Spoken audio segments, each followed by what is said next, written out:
Good evening and welcome to the Spalding County Board of Commissioners, May 22nd, 2025 zoning public hearings. I would ask that you please silence your cell phones and all other electronic devices. I would now ask the Commissioner Gwen Flowers Taylor to deliver the invocation and Commissioner Ryan Bolden to lead us in the pledge to the flag. If you'll join me, please. We'll ask for a moment of silence for those families that have been victimized by the tornadoes over the weekend and over the last week, and ask for blessings on them from up above. Father, we come to you tonight in this room with thanksgiving, thanking you for giving us fresh air, clean water, and good food and safe habitats to live in. We ask you to come here tonight and be in this room, offering patience, guidance, discernment as we make decisions that will affect Spalding County now and in the future. We ask you to allow everyone who needs to be able to share tonight to share what it is that they have to share that is reference to what it is that we're making decisions about tonight. We ask your guidance. We ask your deliverance. In Jesus' name, amen. Amen. If you would, please join me to pledge allegiance to our flag. Pledge allegiance to the flag of the United States of America and to the republic for which it stands, one nation, under God, indivisible, with liberty and justice for all.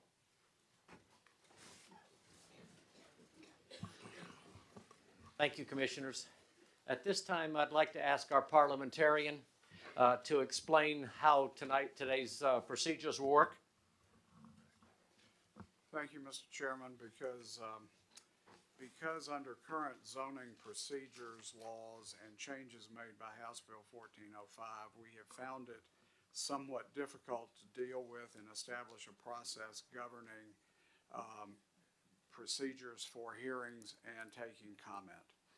So, on some of the applications today, specifically the applications on High Falls 16 LLC, that's applications 25-08Z, 2509Z, 2510Z, and 2518Z.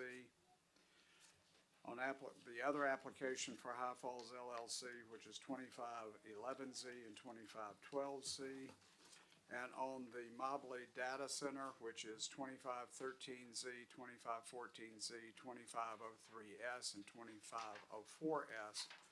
Under that statute, all of these are permitted to be heard in a single hearing, though they raise multiple issues on multiple applications.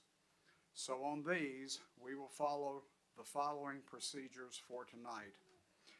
Mr. Chairman, as you call the applications, the first thing will be that Mr. Allen will give a summary of the applications. Next, the applicant will be given the opportunity to present their case not to exceed a period of 20 minutes. Next, public comment, public comment in support of the applications, if there is any, will be limited to 3 minutes per speaker maximum.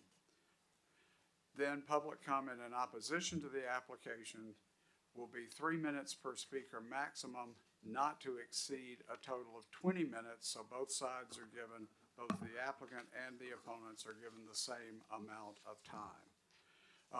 And for those of you who are here to oppose these, I recognize that we have other agenda items in front of them, these, but if y'all wanted to get together and consolidate your speakers and your times, in order to make certain that you get everything said without repetition and without having to have multiple people come up to say the same thing. If you would like to discuss that and be able to develop and identify who's going to speak, you're encouraged to do so. Otherwise, everybody's going to get 3 minutes, up to 20. Under the law, we are required to give 10 minutes per side. And so we have expanded that to 20 minutes for purposes of those applications because there are multiple applications and they are significant projects with a lot of public interest. So, Mr. Chairman, if that's acceptable, that's the way we will proceed on those applications. Thank you, Mr. Newton. All right, here we go. Persons desiring to speak must sign in for the appropriate application. When called, speakers must state their names and addresses and direct all comments to the board only. Speakers will be allocated 3 minutes to speak on their chosen topics as they relate to matters being considered by the Board of Commissioners on this agenda. No questions will be asked by any of the commissioners during citizen comments. Outbursts from the audience will not be tolerated. Common courtesy and civility are expected at all times during the meeting. Mr. Chairman, application number 2515Z, Timothy Long, owner, 738 Mangum Road, Griffin, Georgia 30224, located in land lot 51 of the 3rd Land District, parcel number 218-02089A, consisting of 1.48 acres. The applicant is requesting to rezone from R5 single-family residential to AR1 agricultural residential for agricultural purposes. Application 2517V, Timothy Long, owner, 738 Mangum Road, Griffin, Georgia 30224, located in land lot 51 of the 3rd Land District, parcel number 218-02089A, consisting of 1.48 acres. The applicant is requesting a variance in lot size due to rezoning. Do I have a motion to consolidate applications 2515Z and 2517V for the purpose of this public hearing? Do I have a motion and a second? Any discussion? All those in favor, please signify by raising your hand. 4-0, motion carries. We're now in public hearing. Dr. Ledbetter, has anyone signed up to speak? Yes, sir, they have. Amber Payne, if you Chairman, will. if we could have Mr. Allen. Oh, please forgive me. introduce. Yes. Please forgive me. Yeah, that's my fault. David. So the property is currently zoned R5, single-family residential. David, just a second. Some of you may be first time in watching us do this, and if you are, kind of explain. The zoning attorney, Newton Galloway, is the far person who spoke as our parliamentarian. David Allen is our Director of Community Development, who kind of is the staff person for all of this. Then the 4 commissioners, one of the commissioners is not here. Then the county manager, deputy county manager, Deputy County Clerk. deputy county clerk, excuse me, and on over there, finally, the deputy county manager is over there to be able to do it. So that's who's up on this, on the dais, to be able to look and talk. All right, excuse me, David, go on. So the property is currently zoned R5, single-family residential. Now, can everybody hear him? Okay, excuse me. The owners of the property have some livestock and poultry on the property, which is normally allowed only in AR1. They are seeking to rezone to AR1 to keep the livestock and poultry. If that is approved, they need a variance for the lot size, because the lot, if it's zoned AR1, has below the minimum 3 acres required. And Mr. Chairman, David will give the staff recommendation when we get to the proceedings at the end where you vote. Okay. Dr. Ledbetter? Mr. Chair, the first person on the agenda this evening to speak is Ms. Amber Payne. If you would, please step forward, state your name and address for the record, please.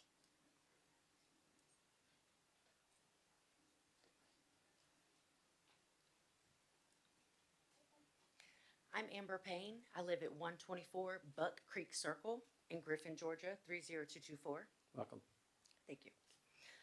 Well, I was here for Mr. and Mrs. Long. Me and my children love to go down there, love to see the animals, love to play with them and feed them. They're really nice animals, and we was just really hoping that it could be accepted. Okay. Thank you. Amanda Gilbert.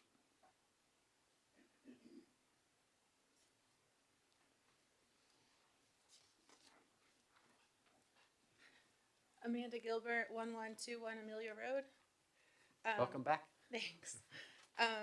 Okay, so in November of 2019, a request came before this board to rezone a property on Highway 155 from R2 to commercial for a liquor store. The board was given a recommendation of denial, but this board looked beyond the recommendation, recognizing that just across the street, the village node allowed for commercial use. Commissioner Flowers Taylor asked a simple, powerful question. Why should one side of the street be treated differently than the other? That same question applies today. This family's home sits directly across from AR1 zoning. In fact, almost all of Mangum Road is AR1. They're not asking for anything unusual. They're asking for the same zoning that dozens of their neighbors already have. If you pull up the zoning map, you'll find that around 26 AR1 lots are under 3 acres on this road. Some are under 1 acre. It seems unfair to deny this family simply because their property was part of a small subdivision years ago. And if you've driven out there, you know that this isn't a traditional subdivision. This isn't Heron Bay, Parkview, or Sun City. It's a quiet country road with a cul-de-sac, not a regulated community. In fact, it appears that the 25-acre parcel at the end of this very cul-de-sac was part of the Buck Creek Estate subdivision, as can be seen in the packet, and was allowed to rezone. If they were granted that opportunity, why shouldn't this family be given the same? This request fits within the rural community character area in Spalding County's comprehensive plan. AR1 is compatible here, and we've seen several small lots recently rezoned to AR1 using variances. Importantly, this will not set a broad precedent. With new zoning ordinances forthcoming, AR zoning in major subdivisions will be prevented, but this area simply does not meet that threshold. Other nearby roads, such as Henley and Timber Ridge Drive, also reflect the mix of zoning despite appearing as subdivisions.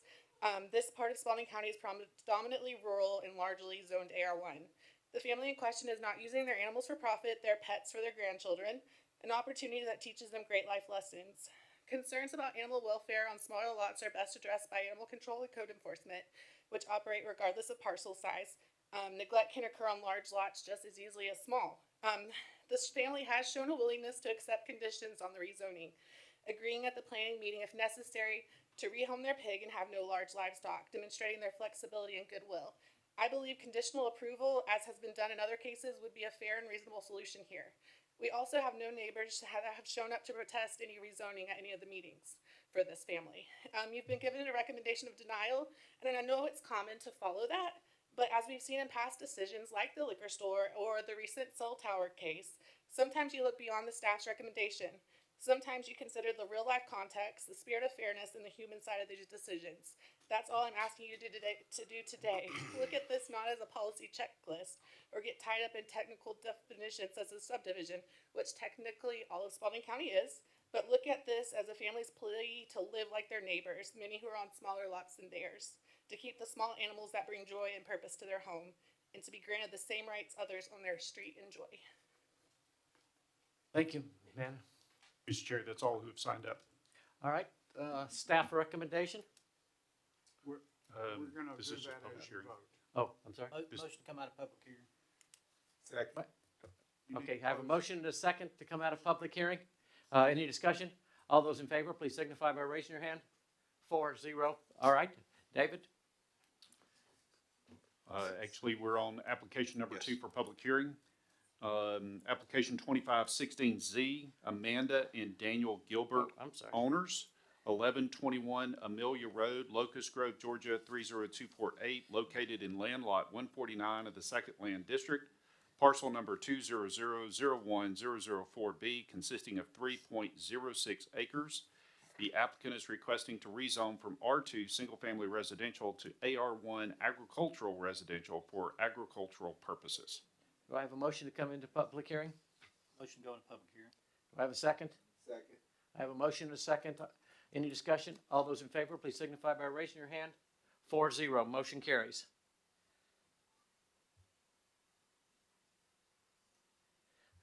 So she will look familiar to you as she just spoke.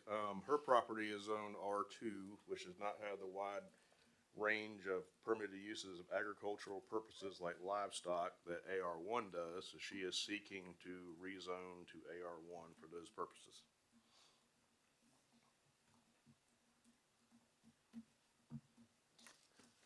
Mr. Chair, we do have Allison Smiley signed up to speak this evening. If you would, please step forward, state your name and address for the record, please. My name is Allison Smiley, 2078 Rehoboth Church Road, Griffin, Georgia, 30224. I'm not sure I understand what is happening on the Arthur K. Bolton developments, and I know that's not what we're talking about here, but I do want to speak in support of Amanda. Don't really know her, but we've gotten to know each other on Facebook. And I just want to say that this is the type of family and development that we need in Spalding County. it can be that way. We can have agricultural residential. Families are fleeing areas that have been overdeveloped and very trafficky and are trying to have beautiful farms and agricultural things and making Spalding County a place that we want to live. And I've lived in this county for 57 years. Shouldn't tell my age, but I just don't. I want to see more developments like this, more agricultural, residential places that are pleasant, 3 to 5 acre mini farms. I think we can do that instead of a lot of the things that are before us. And so I just ask you to show courage tonight on all the voting. You can go against the grain. You don't have to just go along with the industry. You don't have to follow the dollars. There's more to this county than dollars. We know about the tax problems. We've been paying the taxes for a lot of years. I've lived here all the life. We've got a cattle farm. It's a lot of work. I'm not much of a cattle farmer. My dad was the cattle farmer, and I've slammed the slammed the trailer behind the bucking cows, and I'm not real good at it. But that way of life means a lot to us. I walk the fences every time the wind blows. Because I love the land, I love this beautiful county. People say that, I've seen it on Facebook, the commissioners don't care. They don't care. They don't listen. It's a done deal. But we wouldn't be here tonight if we thought it was a done deal. We know what the recommendations are, not only on this, but on the others. But we just ask that you think of the future of Spalding County. Is that future going to be covered in concrete? Is it going to be gas stations and warehouses? It's not even warehouses aren't even like job creators. They're just big boxes that take up concrete and take the place of wildlife. And we've already got so many things going on that are taking away the quality of life. I ask that you consider approving this application. Thank you for your time. We're closed. Do I have a motion to close the public hearing? Motion to close. Who is monitoring the clock? It was running, it was down to 1:29. Do I have a second? second. I have a motion and a second. Any discussion? All those in favor, please signify by raising your hand. Thank you. Motion out of public hearing. Okay, give me just a second, please. All right. Application 2517Z, Alex Marlowe, Kayleen Marlowe, Nick Marlowe, and Susan Marlowe, owners 100 Beasley Road, Griffin, Georgia 30223, located in land lot 30 of the 3rd Land District, parcel number 267-01024, consisting of 19.32 total acres.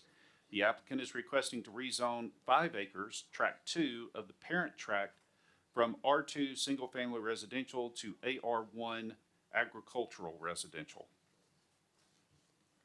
Do I have a motion to go into public hearing on application 2517Z? Second. I have a motion and a second. Any discussion? All those in favor, please signify by raising your hand. 4-0, motion carries. Dr. Ledbetter? Is anybody- Actually, David. Oh, I'm first. sorry. David? So the 19 acres now is zoned R2, single-family residential. They would like to plat off 5 acres for a separate house for family members. They would also like to rezone that piece to AR1 for the purposes of eventually putting up a barn dominium, which is allowed in AR1. That'll come to you later, at a later date, another meeting, but right now, the first step in the process is to plat out the land and hopefully rezone it to AR1. Mr. Chair, no one has signed up for this application. Do I have a motion to close the public? All right, do I have a second? Second. I have a motion and a second. Any discussion? All those in favor, please signify by raising your hand. 4-0, motion carries. Mr. Chair, application 2505S, Cody Jones, Ralph Storm, and Robin Storm, owners, 3121 West Ellis Road, Griffin, Georgia 30223, located in land lot 20 of the 4th Land District, parcel number 265-01020B, consisting of 5 acres. The applicant is requesting a special exception to place a manufactured home on the property per section 503B18 and section 413G1. Do I have a motion to go into public hearing for application 2505S, Jones Storm? So moved. Have a second? Second. I have a motion and a second. Any discussion? All those in favor, please signify by raising your hand. 4-0. Motion carries. We're now in public hearing. David? So the applicant, on a vacant lot on West Ellis Road, wants to put a, new manufactured home. That requires a special exception in that zoning. Dr. Ledbetter? Julie Willis.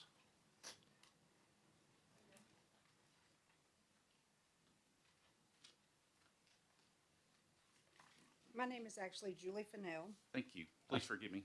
No worries. I was asked here this evening to represent Miss Willis, who resides at 3156 West Ellis Road.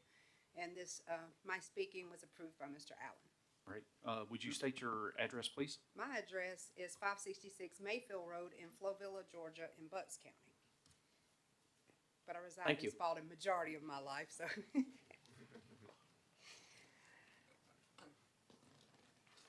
Please go ahead. Thanks. So I've been asked to speak here today on behalf of Miss Willis, who resides at 3156 West Ellis Road. She has a 33-acre tract with 2 homes that was established in 2020. The county has her property valued at over $1.4 million, which she says she's generously paying taxes on. Miss Willis feels that if anyone in the world should have a problem with this request, it should be her. However, she does not have an issue with it and is in favor of the county approving this request. Ms. Willis would also like to mention that manufactured homes are already on West Ellis Road, and in fact, there are at least 9 of them within a half-mile radius of her property. Ms. Willis noted that Mr. and Ms. Storm have owned this property for over 40 years.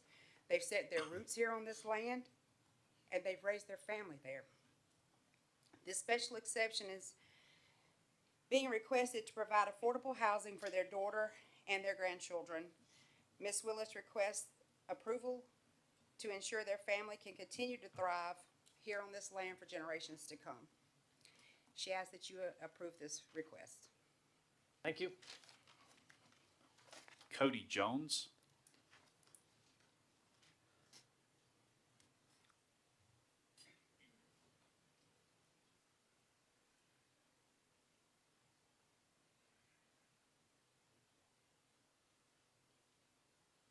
Hi, I'm Cody Jones. I live at 3241A West Ellis Road.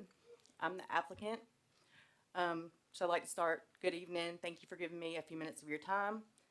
I'm a mother who works tirelessly every single day to provide for my family. I deeply love my family and want to create the best environment for them, while also remaining present for my parents. Our family has always been very close-knit, and I have been fortunate enough over the last 6 years to live in a house right next door to my parents. This proximity has allowed us to lean on one another when the need arises. With 3 children at home and a baby on the way, our current living space is no longer sufficient. I've inherited 5 acres of land from my family, which is located just on the other side of my parents' home. For the past couple of years, I've explored different housing options for my family on this land. However, as many of you are aware, the cost of conventionally built homes has continued to rise. Just recently, I received a quote from a contractor for a 4-bedroom house priced at $380,000. This is simply beyond what my family and I can afford. For this reason, I'm here today respectfully to request a special exception to allow us to place a manufactured home on our property. The home we've chosen is not only affordable, but will also provide the space my growing family needs. It is well built, clean, and a high quality home that is priced within reach. I want to emphasize that our intention is not to negatively impact the area or lower the property values of our neighbors. Quite the opposite. I've worked closely with a reputable home center that is committed to meeting all of Spalding County's requirements, including the necessary roof pitch, block wall foundation, footers, and decks. The home I'm requesting approval for costs $211,000, and the land I own is valued at $41,000. Together, the value of the home and the land will be approximately $90,000 higher than the homes on either side of my property, making it a significant investment in the area. As my family continues to grow, my parents are also beginning to need more help, especially as my mother faces medical challenges. This home would allow my family to care for one another in a way that is both practical and sustainable. I truly hope you will consider granting this exception, as it would mean the world to us to be able to stay close to my parents and provide the support they need. Thank you for your time and consideration. Ralph Thank you, Storm.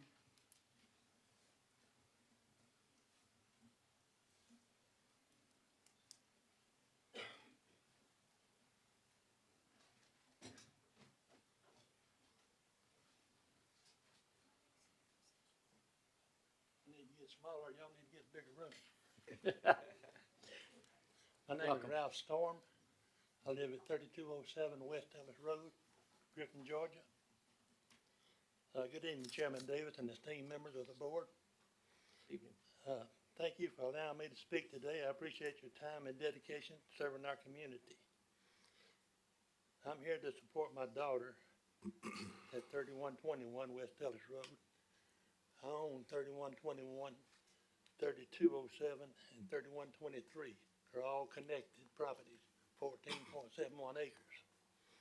Today, I'd like to discuss a proposal for a special exception at the 3121 West Ellis Road to place a Class A manufactured home on 5 acres for Section 503B and 413G1. I purchased 14.71 acres approximately 40 years ago. Been paying taxes on it every year. And the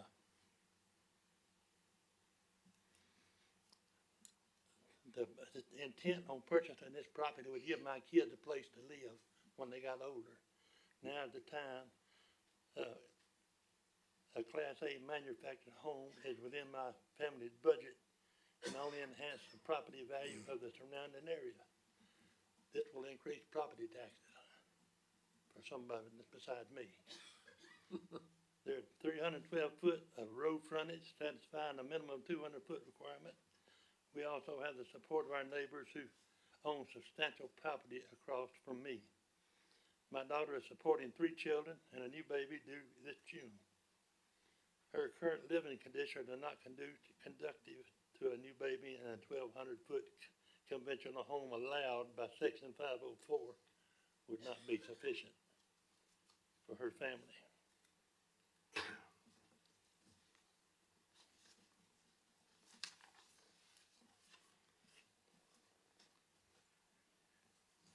There have been but 2 homes built in my half a mile radius of my property in the past 10 years, and the others are 30 years older or older, 30 years older or older.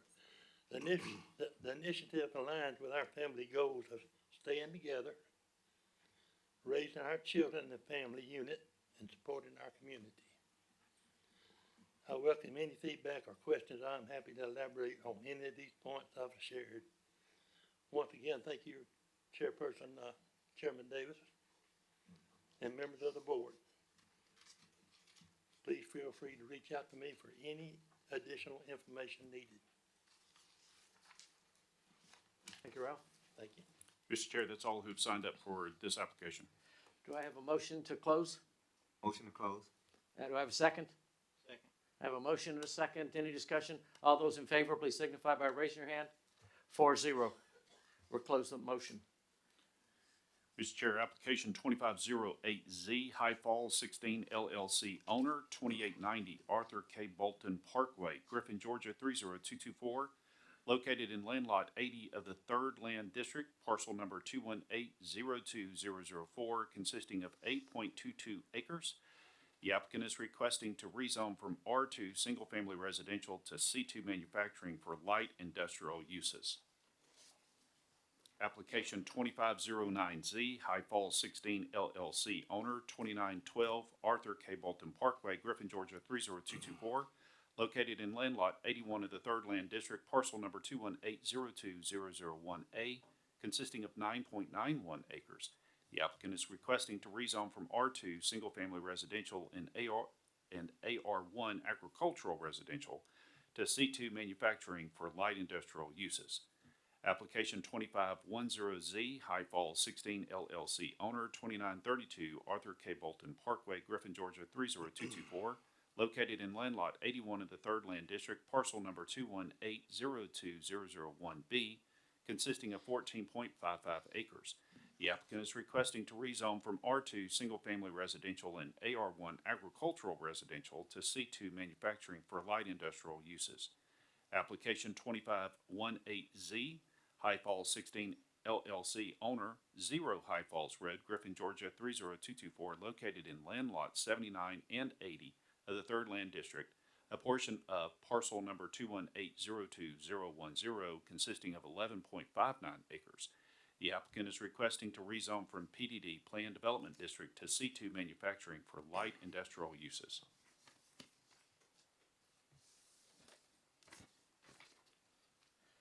Do I have a motion to consolidate applications 25-08Z, 25-09Z, and 25-010Z, 2518Z, High Falls 16 LLC for the purpose of this hearing? Motion to combine. Do I have a second? All those in favor, please signify by raising your hand. 4-0. Alan? Dave? So these, three small properties and a piece of the larger, High Falls Industrial Park are on the northern side of the industrial park edge, between that and the south side of Arthur K. Bolton. They're wanting to rezone these and combine them to have enough room to have another, logistics warehouse here, like they're planning to have in the High Falls Industrial Park, just to the south of these lots. The way the building is oriented, they would need to take a small piece of the High Falls Industrial Park property out of that. So that is 2518Z, that application. That's what that has to do with. But basically it's rezoning all these to C2 and consolidate them into making one lot for another logistics warehouse. We're closing the motion. Application, I believe Stephen Jones is the applicant, and he's going to have 20 minutes to have a conversation per the All right, recommendation. Mr. Jones, welcome back. Mr. Jones was probably stuck in traffic on the way down. The rules for tonight is the applicant will get 20 minutes if you need it. And then the neighborhood will have 20 minutes to respond. If there are people to speak in support, separate and apart from your presentation, they will get 3 minutes each. Thank you.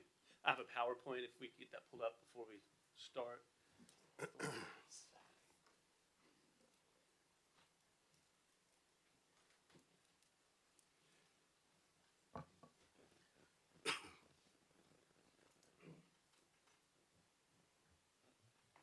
Chairman, Commissioners. Oh, thank you. Could we go full screen too, if you don't mind?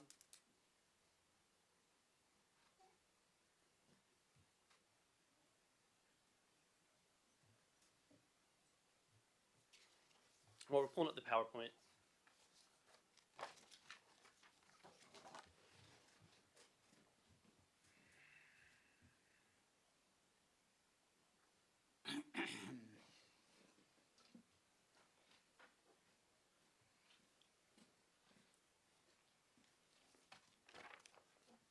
I'd like to pass out some handouts in a second, but thank you, Chair, Commissioners. My name is Stephen Jones. My address is 1600 Parkwood Circle, Suite 200, Atlanta, Georgia 30339. I'm here today on behalf of the applicant, High Falls 16. As Mr. Allen said, this is a continuation application of the existing High Falls Industrial Park, which this board rezoned a few years ago. Got to turn the clicker on. It consists of approximately 44 acres. You can see it highlighted here in yellow on the south side.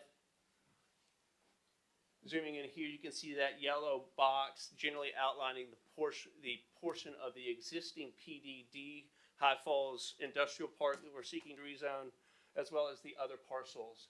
So as Mr. Allen pointed out, this property is split zone between AR1, R2, and PDD.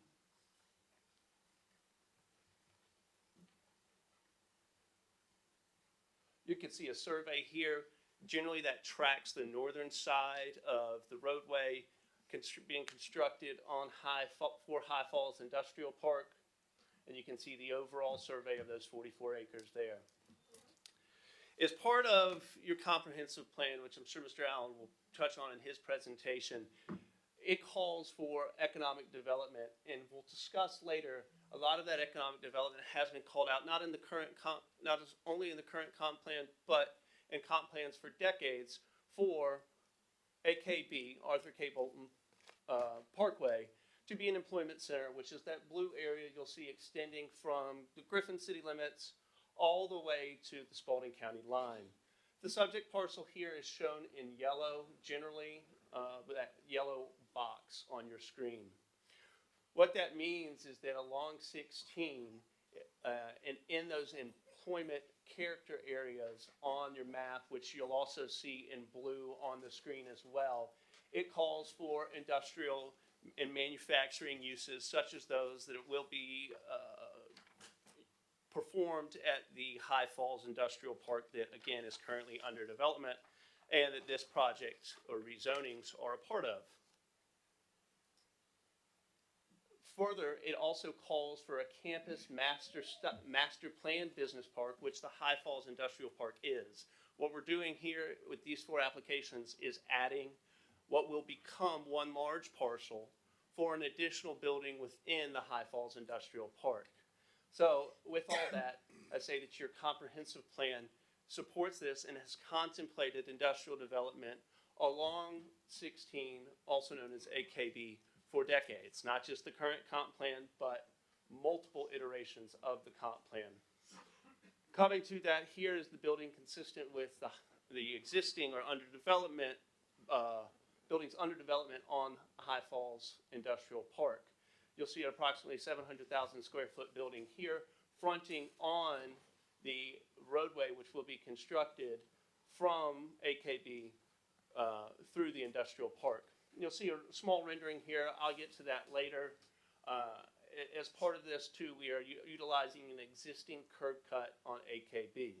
You can see just a general rendering. This may not be the specific building built, but it's generally the vernacular and style of not only this proposed building, but the buildings that will be constructed in the already zoned and under development High Falls Industrial Park. To that end, you can see this building superimposed on the concept plan for the improved High Falls Industrial Park. You'll see that it fits in with the theme and the general development character of the High Falls Industrial Park. You have a number of staff recommended conditions, which Chairman, may I? Yes.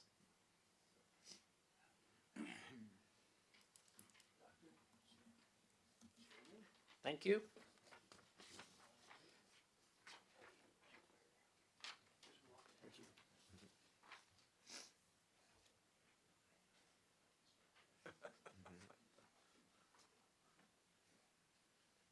Sorry, David, I have a copy of this already. So.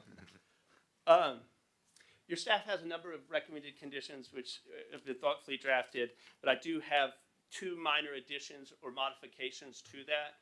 Having been through the application, and your staff is going to recommend conditional approval with a number of conditions, but I'd like to address those conditions and some slight modifications.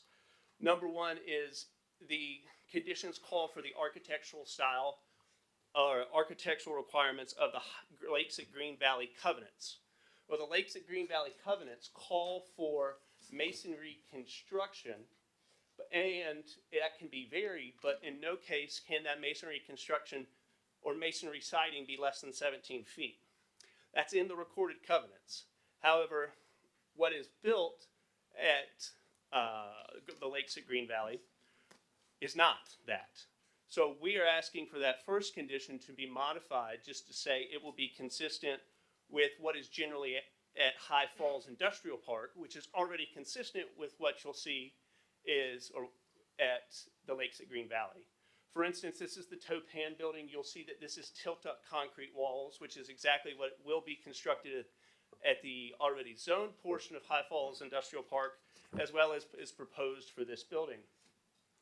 Here's the Renai facility. This is also a tilt-up concrete wall. You'll notice that it does not have a masonry exterior and it does not have a 17-foot brick water table.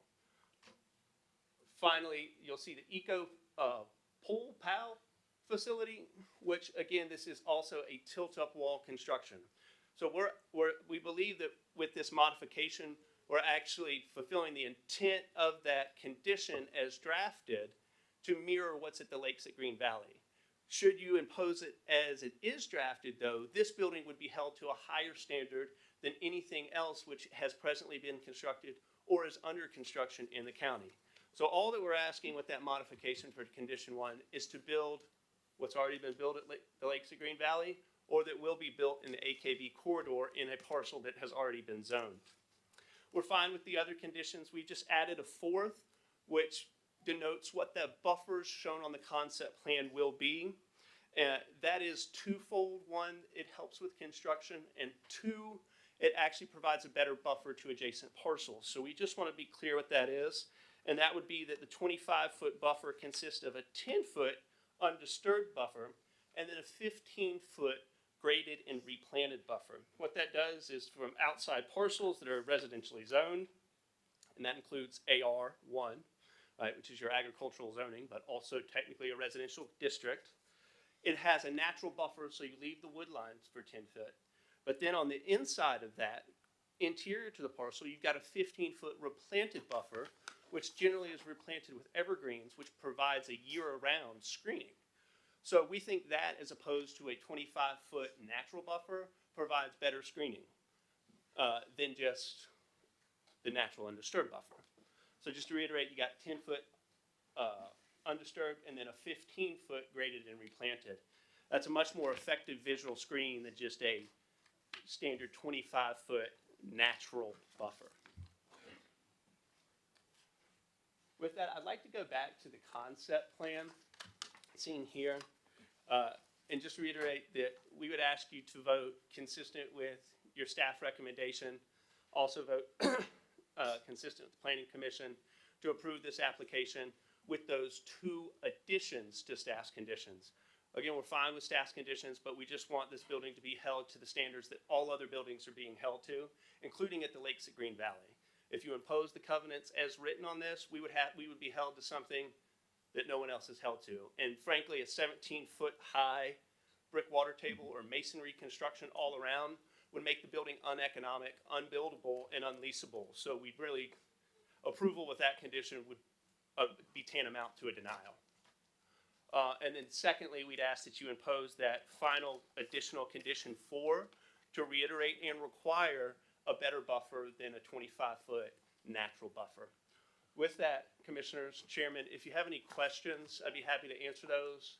If not, or if you do still, I would like to reserve the remainder of my time for rebuttal.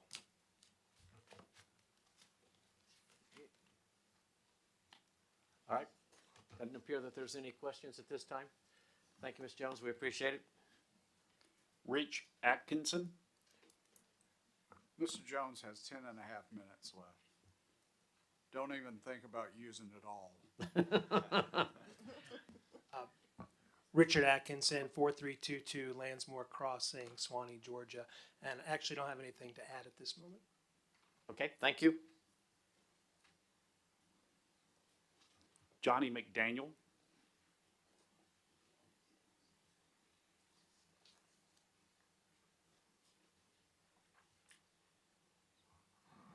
Good evening, Mr. Chairman and Commissioners. As you know, I've been hanging around here a long time. Johnny, we need your address. I'm sorry, 1603 Bevel Drive, Griffin, Georgia. I will accept checks.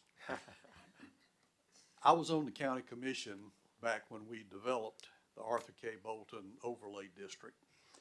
And we started out with an idea of what we did not want.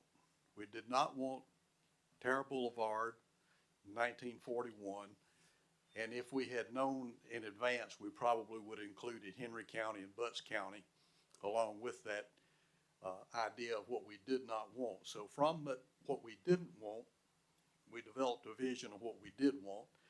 And I think the idea that we had in mind was a linear, if you will, industrial park with heavy manufacturing like we had in the existing parks at the time. So to that end, I want to share with you a sentence from paragraph 2, section 2201 that is the purpose of the AKB. It is the express legislative intent of this overlay district that strip or single lot commercial developments will undermine the objectives sought through the adoption and implementation of this ordinance. I think what that says is we did not see lots developed with multiple buildings on it. We wanted to see large manufacturing that would employ a lot of people. And you get large buildings with warehouses, but you don't get a lot of employees. Respectfully, Mr. Jones has thrown down the intimidation card by filing a constitutional objection, which usually means this is in the best interest of my client and not necessarily in the best interest of Spalding County. I want you to bear in mind that High Falls 16 LLC owns another 330 acres contiguous to some of the lots that are being zoned here. If you recall on the rendering there, they showed a proposed traffic light on Arthur Bolton Parkway.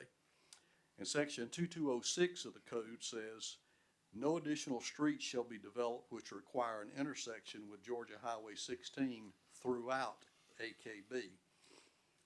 And then in section B, it says driveways with access to Georgia Highway 16.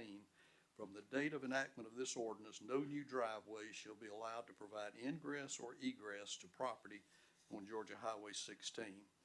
I'd just like to submit to you that while we may not have written down everything that was in that dream and didn't draw any pictures for the code, the idea was that we did not want to see multiple buildings developed on a lot. One of the proposed uses on this zoning change is a gas station, convenience store. And at some point in time, we're going to have enough convenience stores that we're going to have to start calling them something else.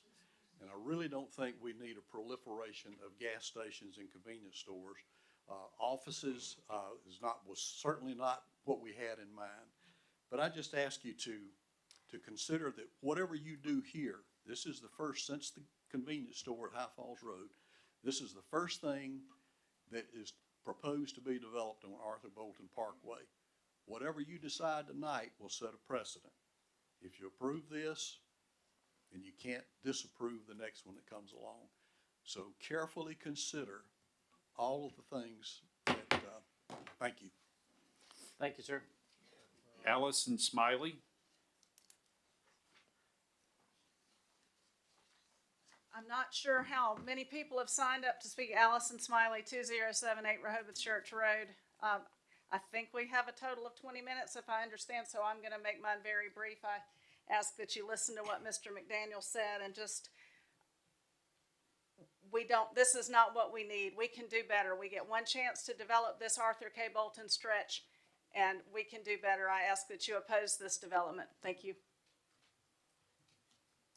Mr. Chair, that's all who have signed up. Close out the. Do I have a motion to close the public hearing? Oh, I'm sorry. Chairman, Mayor, I'll be brief.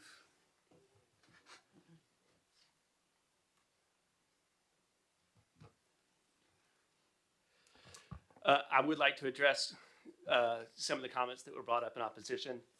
I've known Mr. McDaniel for my entire legal career. Respect him very much, but I am going to have to disagree with some of the things he said. But I know he won't take it personally. On the constitutional objection, I've filed a lot of applications before this board. That's a standard thing that my malpractice insurance requires me to file. I'm sure Mr. Galloway can attest. My form is actually developed from his, so I might have added a few things to it. But to that end, if I don't file that, the applicant would have a claim against my malpractice insurance. That's something I have to do, and that you've seen me file a number of times. To the point of no additional streets and no additional curb cuts or driveways on AKB, if I could go back to the PowerPoint, Madam Clerk. When AKB was widened, GDOT had a similar idea to limit curb cuts on AKB. And that for that reason, a number of parcels were provided with shared driveways. These parcels are one of them. And actually, the High Falls Industrial Park utilizes one of those existing curb cuts on AKB. Where you see the traffic light, that is true, GDOT is contemplating a traffic light there. That's not something we have control of, that's not something the county has control of, but we are lining up with an existing driveway and an existing curb cut. And should GDOT desire a light there, that's something that they will do. We've shown it because GDOT has expressed an intent to place that there and a strong desire to place that there, so we're contemplating that and showing that for your information. Additionally, this is not the first application on AKB to be approved. This board approved a number of years ago the existing High Falls Industrial Park, of which this is a part, as well as a logistics center to the northeast of here, also on AKB, utilizing one of those existing curb cuts which were installed when AKB was widened. This proposal, just for clarity, is only for the 700,000 square foot proposed industrial building. I understood Mr. McDaniel's comments regarding distribution. However, that is not the sole use permitted under your ordinance. As AKB and the employment corridor contemplate, this building and any other building in the High Falls Industrial Park or that is zoned along AKB could be utilized for any manufacturer, industrial tenant that wants to come in and utilize the park. We're not the end user, we're the developer, and that's the way that the industrial manufacturing market works. Industrial manufacturing users don't typically go out and select a site and go through this entitlement process. They find sites that are entitled and that folks such as the applicant are ready to develop or have already developed for a building, or that the site is developed for a building that will suit that end user. So I posit to you that this is a continuation and an effectuation of what that comp plan calls for, as shown by this board's prior decisions with respect to not only the High Falls Industrial Park, but another rezoning very close to this to the northeast.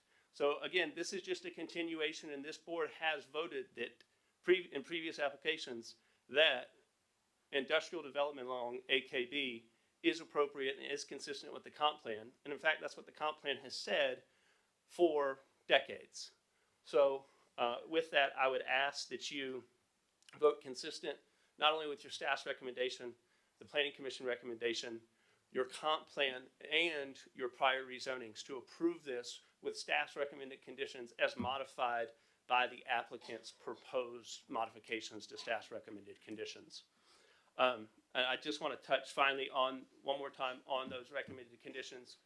We're taking what we believe to be the intent of staff's recommended conditions and enhancing them to make sure that what's built here is consistent with all the other industrial buildings developed or under development in Spalding County. None have a 17-foot brick water table.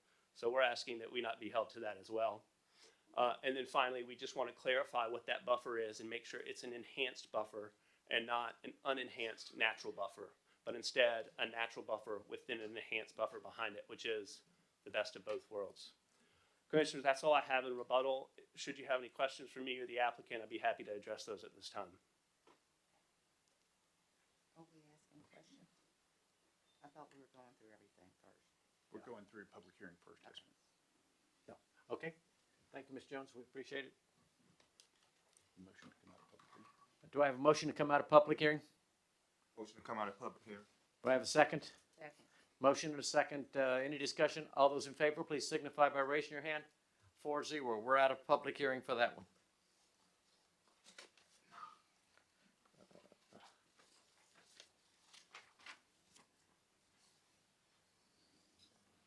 Mr. Chair, application 2511Z, High Falls 16 LLC, owner 2825 Arthur K. Bolton Parkway, Griffin, Georgia 30224, located in land lot 80 of the 3rd Land District, parcel number 218-02005D, consisting of 19.65 acres. The applicant is requesting to rezone from C1 Highway Commercial to C2 Manufacturing for light industrial, office uses, and a gas station. Application 2512Z, High Falls 16 LLC owner, 0 Tomachichi Road, Griffin, Georgia, 30224, located in land lot 80 of the 3rd Land District, parcel number 218-02006E, consisting of 5.05 acres. The applicant is requesting to rezone from AR1 agricultural residential and R2 single-family residential to C2 manufacturing for light industrial office uses. Do I have a motion to consolidate application 2511Z and 2512Z for the purpose of public hearing? So moved, Mr. Chairman. I have a motion. Do I have a second? Second. I'm sorry.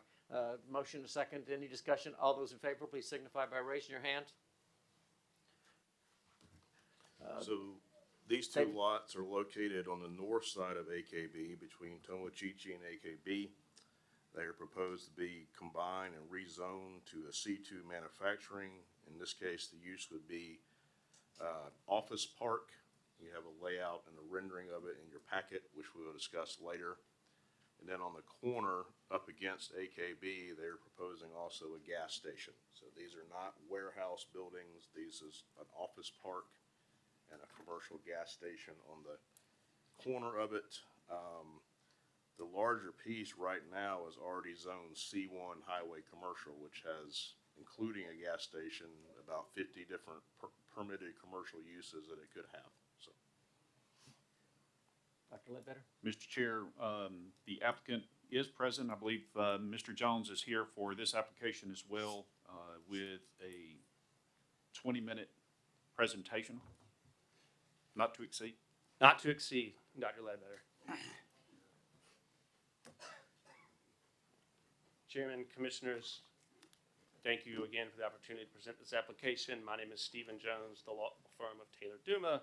My address is 1600 Parkwood Circle, Suite 200, Atlanta, Georgia, 30339. This application is for what we're calling contractor or service professional office garages and warehouses with a gas station convenience store on AKB. As staff pointed out, the larger parcel, which we'll get to, is, you'll see there, combined with the 5-acre tract to the east, they're collectively 24.6 acres. They front on Tomochichi. They have an existing curb cut, one of those existing curb cuts that we discussed in the last application, which were shared driveways for multiple parcels put in when AKB was widened by GDOT. And that was to, consistent with the AKB overlay, limit the number of curb cuts and driveways on AKB. You'll see here the zoning map. You can see the 5-acre is split zoned, similar to the parcels across the street. But the larger parcel is zoned C1. See here the overview of the development, just zoomed in on the zoning map. To staff's point about the larger parcel being zoned C1 today, as a matter of right, without a rezoning application, there are some 50-odd uses which could be developed on this site tomorrow, subject to a land disturbance permit. Those include, but of course are not limited to, a gas station, service station, hotel, motel, and office, outdoor advertising sign, i.e. billboard, funeral home, auto parts store, and funeral home including crematorium, auto parts retail store, driving range, and tire store, along with a litany of other uses which I will not bore you with by reading. Here you'll see a survey of the parcel. So just to give you an overview, that large parcel, which is approximately 19 acres, is that C1. That's where we are proposing the uses, the predominant uses that are permitted as a matter of right: office and gas station as presently zoned. Again, not to reiterate too much from the last presentation, but the comp plan currently calls for economic development and promoting job growth. You'll see, again, the subject parcel shown in yellow here along the employment corridor along AKB. Again, AKB calls for, under the comp plan in the economic corridor area, or in the employment corridor area, one of the subsets is that AKB corridor from Griffin city limits to the county line. And permitted uses under the comprehensive plan include offices. as well as industrial. You'll see that corridor there. You will see that there has been some effectuation previously of that comp plan. You'll see that purple parcel that was recently rezoned for an industrial space manufacturing. You'll see to the south in orange the existing High Falls Industrial Park. You'll see to the east in orange Lakes at Green Valley, and then you'll also see to the east of the Lakes at Green Valley additional industrially zoned property, as well as to the north up by the Dollar General Logistics Center. There is an additional parcels also zoned for industrial manufacturing, and those are also in the employment corridor area. You'll see here, this is the overall concept plan. So, and I'll get into the office, contract service professional office garages / warehouses in a minute. But I just want to highlight where that proposed C1 gas station is, or C-store with gas pumps, is along the existing curb cut on AKB, lining up with the driveway for High Falls Industrial Park across the road. And again, that could be developed presently today as a matter of right without rezoning. So that's why I really want to focus on this discussion on the contractor service professional office garages. This is what they are. This is a unique use that we don't see in Spalding County or any market around. And what this is it's a roll-up door with a standard ingress-egress door beside it. Inside, they are not built out. It's a hollow shell. You can combine them. You can rent one, keep one, but the purpose being that the tenant can come in and build it out as they see fit. So think mom and pop plumber, right? The right side or the left side, whichever one you're looking at, but with the glass door, is built out for an office. Mom keeps the books, has a few employees. Dad runs the plumbing shop through the roll-up door. Falcon Design, a surveying engineering outfit affiliated with the applicant, intends to put an office there. So they will have offices for their employees on one side, and they'll keep surveying equipment and engineering tools on the other side. You could also envision in this like an HVAC contractor, or perhaps someone who has a business restoring custom cars or vintage antique cars. This is a use which is highly in demand for service professionals, contractors, small businesses that need a space like this. And the unique thing about contractor garages, and I'll give you a better overview here of what these buildings look like, they can meet really any need. So if you need a lot of space, you can take up multiple areas. So if you've got a large plumbing business, or if you've got a small contracting business, let's say you're a home remodeler, you can keep all your tools, equipment in one side, and have your office and meeting rooms for your clients on the other side or in the other space. And the tenant can build out the inside as they see fit. So you can have a little garage and a big office, or a big garage and a small office. It's really a use, like I said, that is not in the Spalding County market and is not available in any markets. Being centrally, Spalding County, as contemplated by the AKB overlay, is uniquely situated for economic development, not just like the industrial warehouses and manufacturing facilities that we've seen previously zoned and that were proposed in the last application, but also for contractors and service professionals like this, because Spalding County is uniquely situated to reach many of the other population centers around it. So the folks here can have a base hub close to Georgia 16 where they could get to Noonan or Jackson or even further Milledgeville, or they can use the interstate and get up to McDonough, Atlanta, or down to Macon. It's a great hub for service-based professionals. You'll see another rendering here of that style of building, and then I'll end on an overview of the concept plan. Again, your staff has recommended some conditions that I'd like to review with you. Chairman, may I?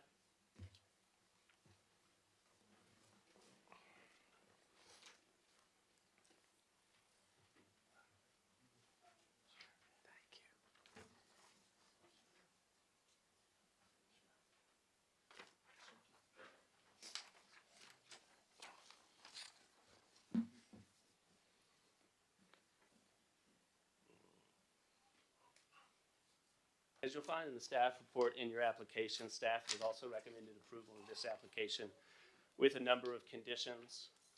I won't read them exhaustively because there are a number of more conditions on this one than the others. But I will start with the first one. It says compliance with sections 2206 and 2208 of the AKB overlay. 2208 is affiliated with commercial developments. 2209 is affiliated more with industrial developments and warehouses similar to what's proposed on the south side, as well as the small contractor warehouses proposed on the north side. So we do think that that would be more consistent. 228 and 229 generally align, but the biggest thing is the parking lots and the encroach and the location to property lines. There's a 5-foot delta between the two. In the commercial, you would see more of a buffer because that would be more heavily trafficked by the public, whereas in industrial, you're going to see more traffic by employees than the general public. So that's why 2209 permits the parking just to be slightly closer. That allows the site to be laid out in its current configuration with the parking all around the exterior of the buildings and on the exterior of the property lines. The second condition just states that the final civil design and structural plans must be subject to departmental review. We're fine with that. 3 is buffer and screening. We want to add the same condition as last time, but on that 25-foot, again, we'd like the board just to be clear that the buffer is that 10-foot undisturbed and a 25-foot replanted. Again, that's to add the best screening possible. If you imagine standing at a wood line looking 20 feet in, there's not the best screening, but imagine 10 foot in, there's a row of evergreen trees or shrubbery or something of that nature that's replanted. That provides also not only a natural look for the first 10 feet, but behind that 15 feet, you have a green screen. So that's just a more effective buffer, we think, and we want to be clear in that because that's an opportunity to be, frankly, a good neighbor.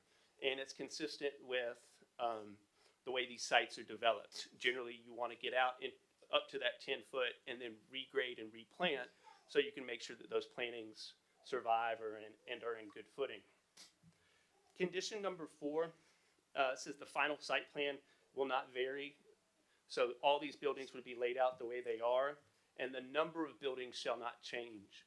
We'd like you to say that the square footage shall not change. Of course, we want to keep the convenience store where it is, where it could be built today as a matter of right, but we want to be able to combine buildings so that if we did have a tenant that wanted a larger space or a different laid out space, we could accommodate that so we could effectuate the call for employment in the AKB corridor. Again, we'd stay within the applicable setbacks and buffers under 2209 of the AKB ordinance. But we just want to be clear, and this is the last sentence we've added in 4 underlined, that the location and shape of buildings may change, provided that we stay within that 193,000 square foot cap that we presently have and is presently shown on the comp plan. Number 5, we just want to be clear that the gas station use includes diesel pumps. Contractors such as this are going to have diesel trucks, whether it's a box truck or a diesel operated pickup. So we want to be certain, and we want this board to be certain, that diesel pumps are permitted. We think that they're permitted under the code as written, but we just want to have that clarity, and we'd like the board to acknowledge that. Finally, 6 would say repair garage and public garages are not approved uses. We're fine with that, but we just wanted the board to clarify the intent, because I think that's going to exterior garages, like if you have somebody working on a car outside, but we don't want to prohibit the entrepreneur who may want to, let's say, restore classic cars or do upholstery or something along that lines inside one of those bays. As written, we think that could be, when we're all long gone, interpreted to prohibit some of those uses which would be fitting on that site. But as revised, it would prohibit those exterior automotive uses, which again, we think is the intent. And that's why we said, provided that interior garages shall be permitted. On number 7, we just want to clarify what the intent of this one says. It says that should the development change uses from an office, park, and gas station in the future, additional zoning We want to be clear as to our intent for the application and the board's intent should it choose to approve the application, and we'd like that to read, should the development change uses from a contractor service professional office garage / warehouse park and gas station in the future, additional rezoning. So that really just ties this development to the use we're proposing and makes it clear that it's not a traditional office space, that it's these contractor garages. So what we develop is what we've shown you tonight. Finally, condition number 8 reads that there shall be no parking allowed on Tomachichi Road.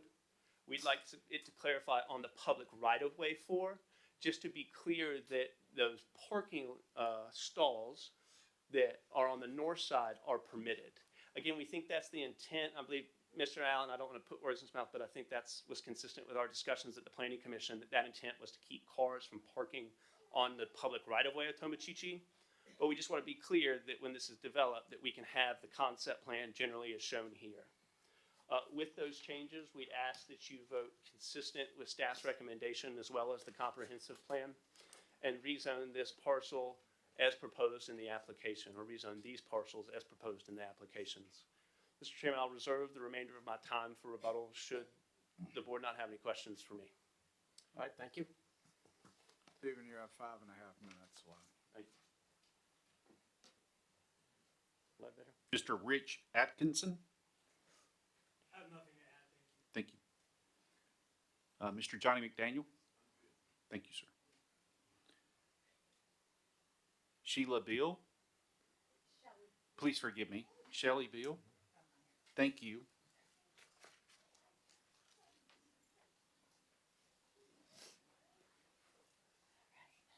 Good evening, everybody.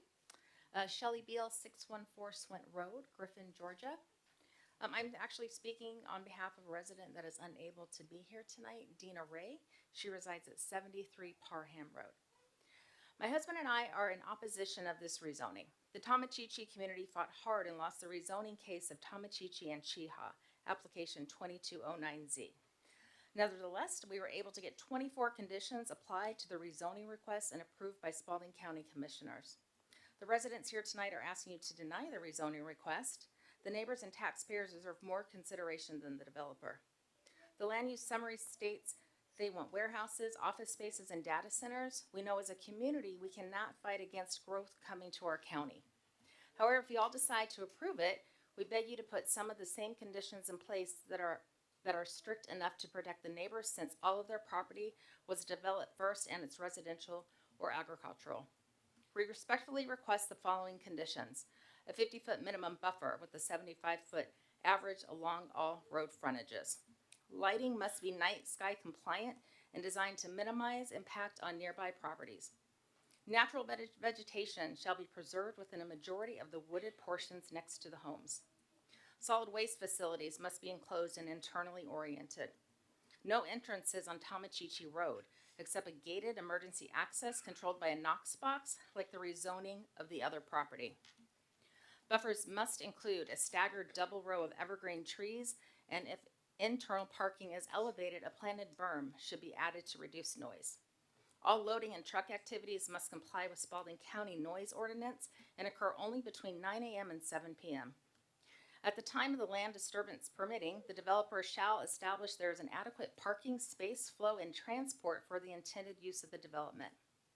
Any emergency access on Tomachichi Road must not align with existing residential driveways. No parking shall be permitted on Tomachichi Road. Additionally, we are concerned about the proposed traffic changes. Plans show the installation of a new traffic signal on Highway 16 and a connecting road from Old Barnesville Road to the development, with 2 entrances on Highway 16. We implore you to ensure that these are the only access points. Tomachichi Road is not suitable for heavy traffic or large trucks, especially given its current lack of law enforcement monitoring and a dangerous blind spot on Parham Road. In your zoning ordinance, section 1702, it states all PD districts shall be located on major arterial roads and where public water and sewer facilities are available and installed. Please keep this on the main roads and not Tomachichi Road. We do not have sewer available for this project. What are your plans? The ordinance also says the development is to conserve natural topography and geological features of the land by encouraging scenic and functional open spaces. There are none. The development seems to have 100% concrete with no green spaces. One of the parcels is noticed to lie within a FEMA designated flood hazard area. What are the mitigation strategies being proposed to address this? And lastly, the proposed buffers fall short of what was required in the previous application 2209Z. If this rezoning is approved, we strongly urge the same protective buffer standards be enforced here as well. On behalf of our community, we respectfully ask that you deny this rezoning request. Thank you. Joe Beal.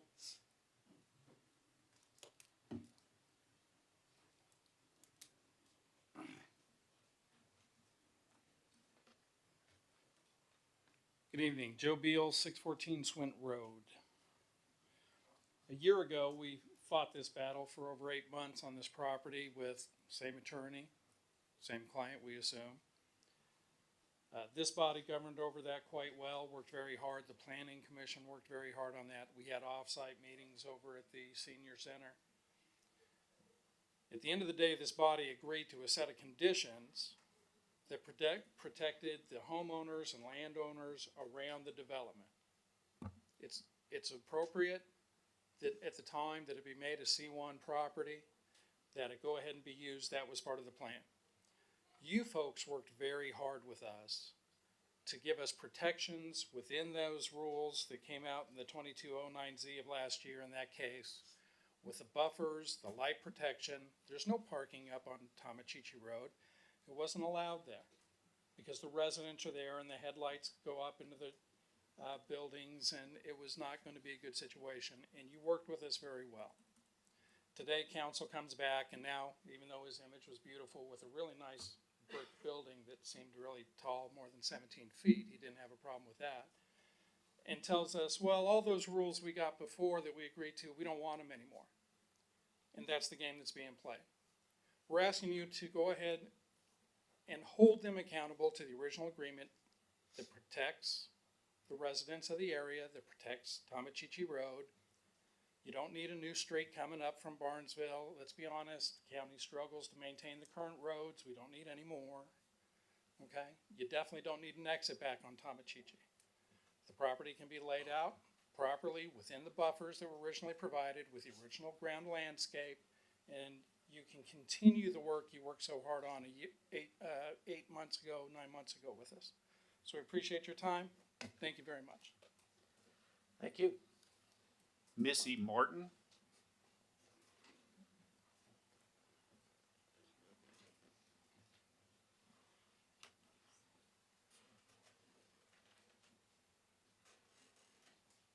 Hey, my name is Missy Martin. I live at 550 Tomachichi Road, and I also own 582 Tomachichi Road. This is directly next door to me, what they're proposing to do. I am asking you to deny this. My family has lived here for 100 years. We live in a rural area for a reason. This will not be rural anymore. We're going to have traffic, noise pollution, light pollution. I'm very concerned what it's going to do to my property value and what it's going to do to my way of life. I've lived here for 53 years in the country. It's not going to be country anymore. Last year, we had to fight to try to not have the Cheehaw Road and Tomachichi Road project, and that was approved. That is a half a mile to the left of me. Now, to the right of me, directly next door, I guess he wants to put up a 25-foot buffer. Now I'm going to have roll-off offices and a gas station. I am asking you to not let them have an entrance on Tomachichi if you're going to approve this, because I don't want the traffic right next door to me. This is next door to my home and my family and my other home that I own. And I just don't feel like anybody on the board would want to live next door to this. I've lived here all my life, and I can't believe I'm standing here now having to fight to keep a gas station and offices from right next door to my home. I'm asking you to deny this for all of Spalding County and not just me. Thank you. Yvonne Lansford. Langston. Yvonne Langford, 600 South Hill Street. The county commission has a request for commercial project on Highway 16 that backs up to Tomachichi Road. The Tomachichi area is predominantly residential, and I understand that Highway 16 is developing commercially, and requests for commercial development will continue. The request under consideration is in keeping with commercial development and is for rezoning of one tract of land that is currently residential. Our preference would be for denial of that application, but understand that for this particular project, the rezoning would be preferable and their project would diminish if you deny that. However, there is one part of their project that will have a very negative impact on residents in the area that would not be a deal breaker for this application. We request the commissioners to deny the curb cut on Tomachichi Road. This will reduce the commercial traffic in the residential area. The applicant has ample ingress and egress on Highway 16, and the curb cut on Tomachichi is not necessary. I know the commissioners need to encourage commercial projects, but they need to minimize hazardous impacts on residential areas. It will also help the county by relieving traffic on residential roads that are not adequate for commercial traffic. My interest in this is that the cutout on the Tomachichi side of this project, there are two residential houses, and one of those residential houses belongs to me. And I also would like for you not to allow any exceptions to setbacks or buffer zones where my property is impacted, out of respect for the people that live there. And I have copies of this, and I'll leave them with you for later tonight. Oh, okay, I'll just be on. Thank you. Allison Smiley.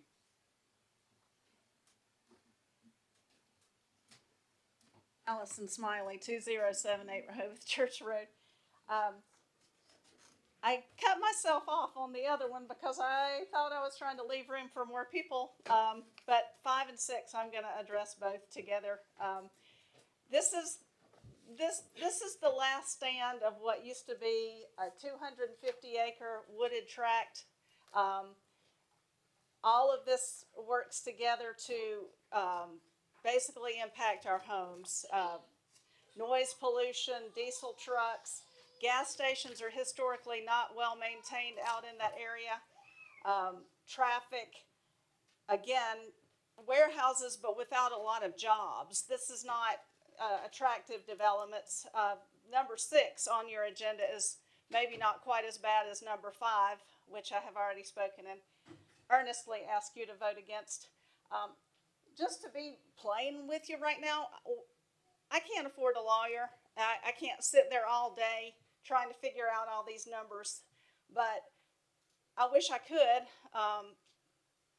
to have all the legalese and the fancy diagrams, but the developers come and then they go back to Atlanta, and the people in this room are left with what you decide tonight and every other time. And I ask you to look out for your neighbors in southeastern Spalding. We've been pretty quiet for the last 100 and 200 years, but things are changing really fast. We know change is going to come, but we don't think the right kind of developments are being approved. And I ask you to deny number 5 and number 6 on the agenda for the beauty of our county, the well-being, the noise. The plants and animals are being killed. I mean, you see this giant area being bulldozed at the intersection of Barnesville Road and High Falls Road. We can do better than this for our county. This is the only chance you get. I mean, once you pave it and you build these things, then they're there for the duration, and they're going to become eyesores. How many vacant properties do we already have in Spalding County that we can't even fill up in town? There's a lot of vacant properties. What if these industries go out, we're just gonna have a concrete jungle. And the same thing goes for, the data center. Spalding County, southeastern Spalding County is beautiful. If you haven't driven through there recently, go through there, drive through there. I ask you to keep it a portion of the county that people want to live and move from these congested urban sprawl counties all around us. Henry, some of the others. Thank you. Thank you, ma'am. Xantha Hood? Thank you, ma'am. Mr. Chair, that's all who have signed up this evening for this application. Close the public hearing. Yes, please. Do I have a motion to close the public hearing? You have he's got. Please. Oh, I'm sorry. Oh, I'm sorry, yeah. I get the hint, Mr. Chairman. No, I will be quick. I'm sorry. Chairman, Commissioners, I do want to address some of the things brought up in public comment. If we could go back to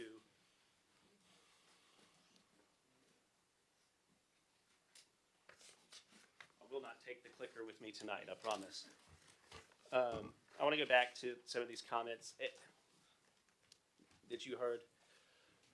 First and foremost, again, the larger parcel zone C1, during my presentation, we went through a litany of uses that are permitted on this property as presently zoned.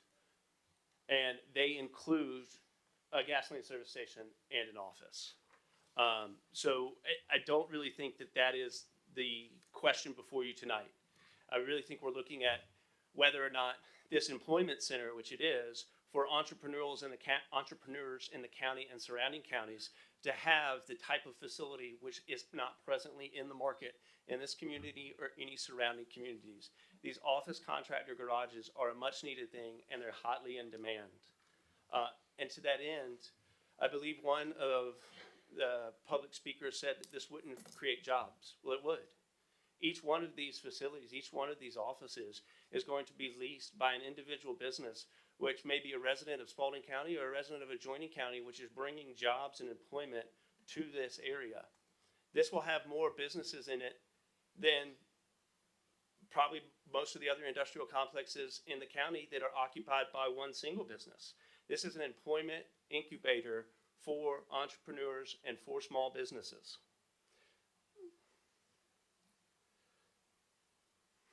The curb cut in Tomochichi, I know there were a lot of questions about that parcel to the left, which this board previously rezoned for a large 1 million square foot industrial building for a different applicant. There were conditions imposed upon that because it was an industrial facility that would have voluminous amounts of 18-wheeler truck traffic in and out of it. That's not this proposal. This is for small contractors that are using, a box truck or a dually or a pickup truck or operating solely on their site. So those conditions, this is not a referendum on the Tomochichi rezoning. This is a completely indifferent use, and for that reason, your staff has drafted and proposed completely different conditions, which we can agree to subject to those clarifications as to the board's intent when adopting them. There was a question about FEMA flood hazards. Your county and state law has rules and regulations and laws that are imposed upon not only flood zones, but state water buffers as well. And we have no ability to not comply with those, nor do we intend not to comply with those. Finally, there were a lot of comments about the proposed through road from AKB to Tomochichi. That is not something that's directly necessary for this use. That is a specific request from the Georgia Department of Transportation because in their planning, they want to install a light at the existing median and break, existing driveways, and existing curb cuts at this property. So without the through road, GDOT will not or might not install the light. They might come to Spalding County and say, we want the light, we demand the light, and we need this through road. So that's not really us, that's us following GDOT's direction as what they think is best for transportation planning and circulation. So, to that end, when and this goes to the use case. Some folks talked about the area and the character area and it being rural. AKB was widened decades ago. Consistent with that, this board saw fit to impose the AKB overlay and the employment character area along AKB to call for employment corridors in this area. It has been no mystery that the comp plan has done that for decades, and it has been no mystery that AKB is a 4-lane highway where economic development will occur. That is what this is. But what we're asking for here is a commensurate use, not for large businesses that will occupy the warehouses that have been approved and manufacturing facilities that have been approved at Tomochichi, at High Falls Business Park, and at the Lakes at Green Valley. We're asking for a complementary use for small businesses to have a home in Spalding County, as well as those large users. So with that, I'd ask you to vote consistent with your staff's recommendation. I'd ask you to vote consistent with the comprehensive plan and vote to approve with those clarity modifications that we've suggested to staff's proposed conditions. Should the board have any questions for me or the applicant, I'd be happy to address those at this time. Not at this time. Thank you so much, Chairman, Commissioners. Thank you. Mr. Chair, that's all who have signed up for this application. At this time, I'd entertain a motion to close the public hearing. Motion to close. Second.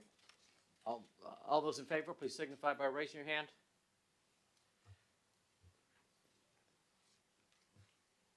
Mr. Chair, application 2513Z, Alan R. Mobley, owner, 0 High Falls Road, Griffin, Georgia, 30224, located in land lot 209 of the Second Land District, parcel number 121010008, consisting of 86.81 acres. The applicant is requesting to rezone from AR1 agricultural residential and R2 single-family residential to C1C manufacturing light for a data center. Application 2514Z, Alan R. Mobley, owner, 115 Alicia Drive, Griffin, Georgia, 30224, located in land lot 208 of the Second Land District, parcel number 120022016, consisting of 46.1 acres. The applicant is requesting to rezone from AR1 agricultural residential and R2 single-family residential to C1C manufacturing light for a data center. Application 2503S, Alan R. Mobley, owner, 0 High Falls Road, Griffin, Georgia, 30224, located in land lot 209 of the Second Land District, parcel number 121010008, consisting of 86.81 acres. The applicant is requesting a special exception for a data center in conjunction with application 2513Z. Application 2504S, Alan R. Mobley, owner, 115 Alicia Drive, Griffin, Georgia, 30224, located in land lot 208 of the Second Land District, parcel number 120022016, consisting of 46.1 acres. The applicant is requesting a special exception for a data center in conjunction with application 2514Z. Mr. Chairman, before we open the public hearing, Mr. Galloway, I do believe that the applicant has a right under the zoning ordinance to continue this should a full board not be present at least one time. Is that correct? That's correct. That's correct. That's correct. In the interest of the economy of the board, and so as to not waste the board's time, may I make that request now? Well, I want to make sure that, that's what I understand. If there's only 4 of us here, the applicant can. That's correct. Let me find the specific rules so we can advise the folks who are here. Give me 1 second, but that's correct. Okay. No. Can we do anything else with this? He's looking for the code. He's going to read the code in.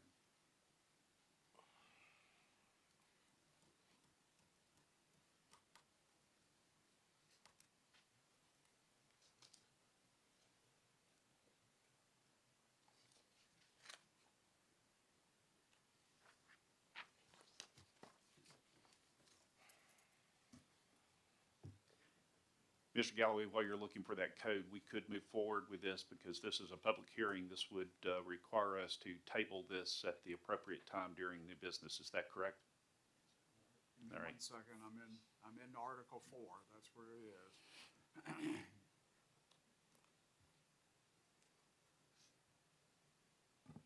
What will I do? section 414 something.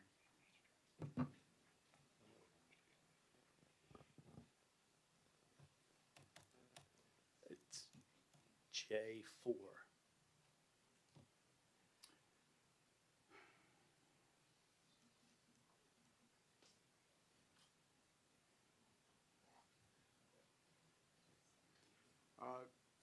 That's correct. J4, the applicant or property owner shall be also be entitled to continue the consideration of the application to the next Board of Commissioners hearing date in the event the hearing date on which the application is heard is attended by less than all members of the Board of Commissioners, provided such application has not been previously continued, and this one has not.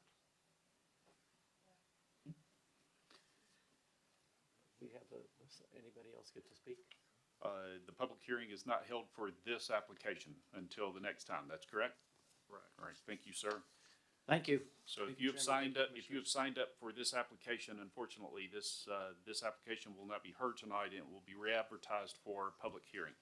Mr. Chairman, may I ask Newton a question? How many times are they allowed to do that? This Just the is one it. time? This is it. Okay.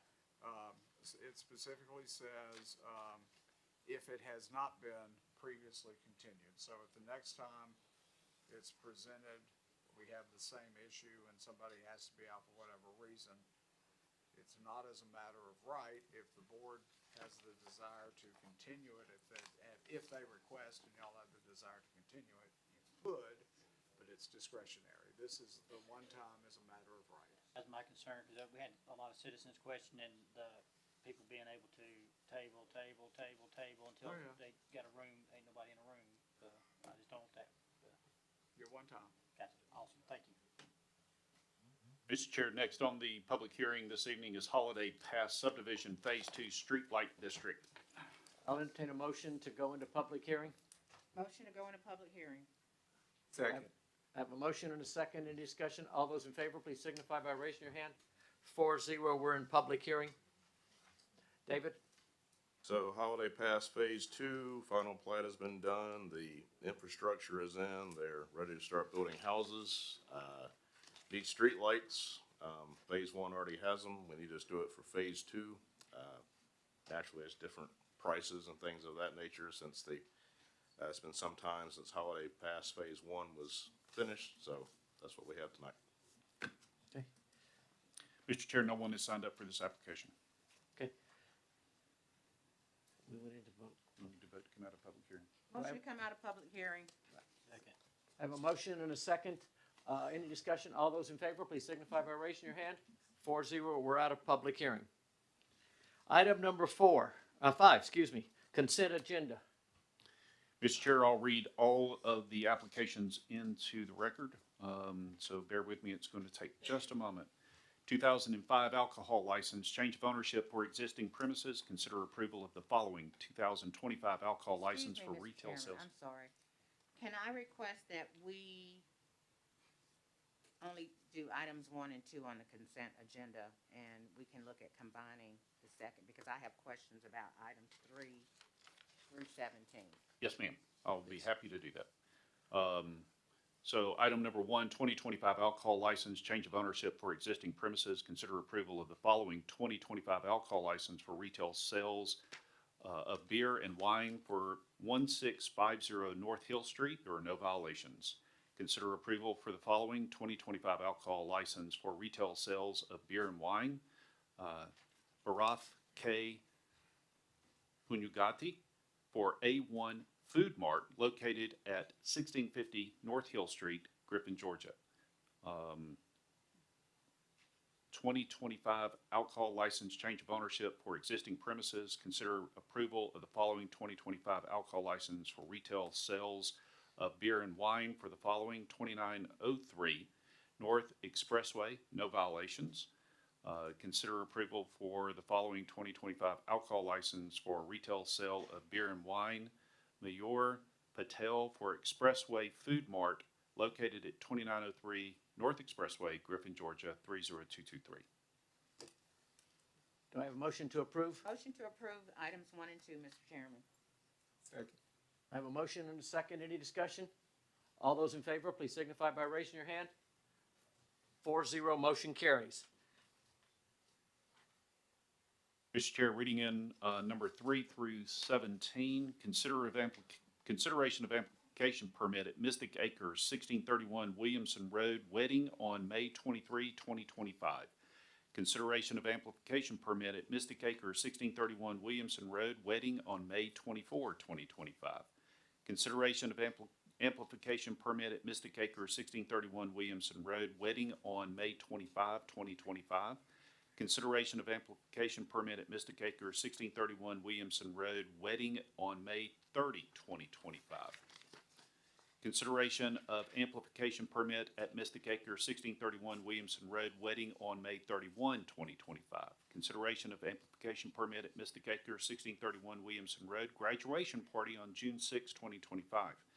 Consideration of amplification permit at Mystic Acres, 1631 Williamson Road, wedding on June 7, 2025. Consideration of amplification permit at Mystic Acres, 1631 Williamson Road, birthday party on June 13, 2025. Consideration of amplification permit at Mystic Acres, 1631 Williamson Road, wedding on June 14, 2025. Consideration of amplification permit at Mystic Acres, 1631 Williamson Road, graduation on June 16, 2025. Consideration of amplification permit at Mystic Acres, 1631 Williamson Road, Juneteenth celebration on June 19, 2025. Consideration of amplification permit at Mystic Acres, 1631 Williamson Road, wedding on June 21, 2025. Consideration of amplification permit at Mystic Acres, 1631 Williamson Road, wedding on June 27, 2025. Consideration of amplification permit at Mystic Acres, 1631 Williamson Road, wedding on June 28, 2025. Consideration of amplification permit at Mystic Acres, 1631 Williamson Road, private event on June 29, 2025. Do I have a motion to approve items 3 through 17 for amplification permits at Mystic Acres, 1631 Williamson Road? I'll make a motion to approve for the purpose of discussion. I'll second. I have a motion and a second. All those in favor? No, Oh, for the No, purpose of excuse me, discussion. discussion? So, there's 30 days in June, and 15 of these days, they want amplification. There are people that live all the way around them. This is not fair. This is not fair. I don't care if it is their business model, it is not fair to subject the rest of that neighborhood to this amount of activity, this amount of noise, and on at least 2 occasions, it's 3 nights in a row. I'm not comfortable doing that. I mean, I don't know what the rule is, and I know it's up to us, but that's too much. All right, this is the first time we've seen something like this, David. So this is the policy, if you'll look on the application, permit application, events over 5 hours and or after 9 PM require the board's approval. We've been having conversations with Mystic Acres. They do have a neighbor that's been unhappy with noise in the past. We told them they did follow the policy, and they have an approved event center out there, so they have lots of events. This is not a citizen with a quarterly events. This is, an ongoing event center. This is their business, so they have lots of events. They complied with what I said on here. They submitted a bunch of them in April for May and June events that you see on the agenda here, and that's where we're at. All right, this is an event center. Correct. This is what they're supposed to be. This is how their business is supposed to work, correct? Correct. And No. But we've never seen this quantity before. Well, they haven't been following these applications before. And I think that's something that needs to be looked at in the future. Nevertheless, right now, this is the current policy.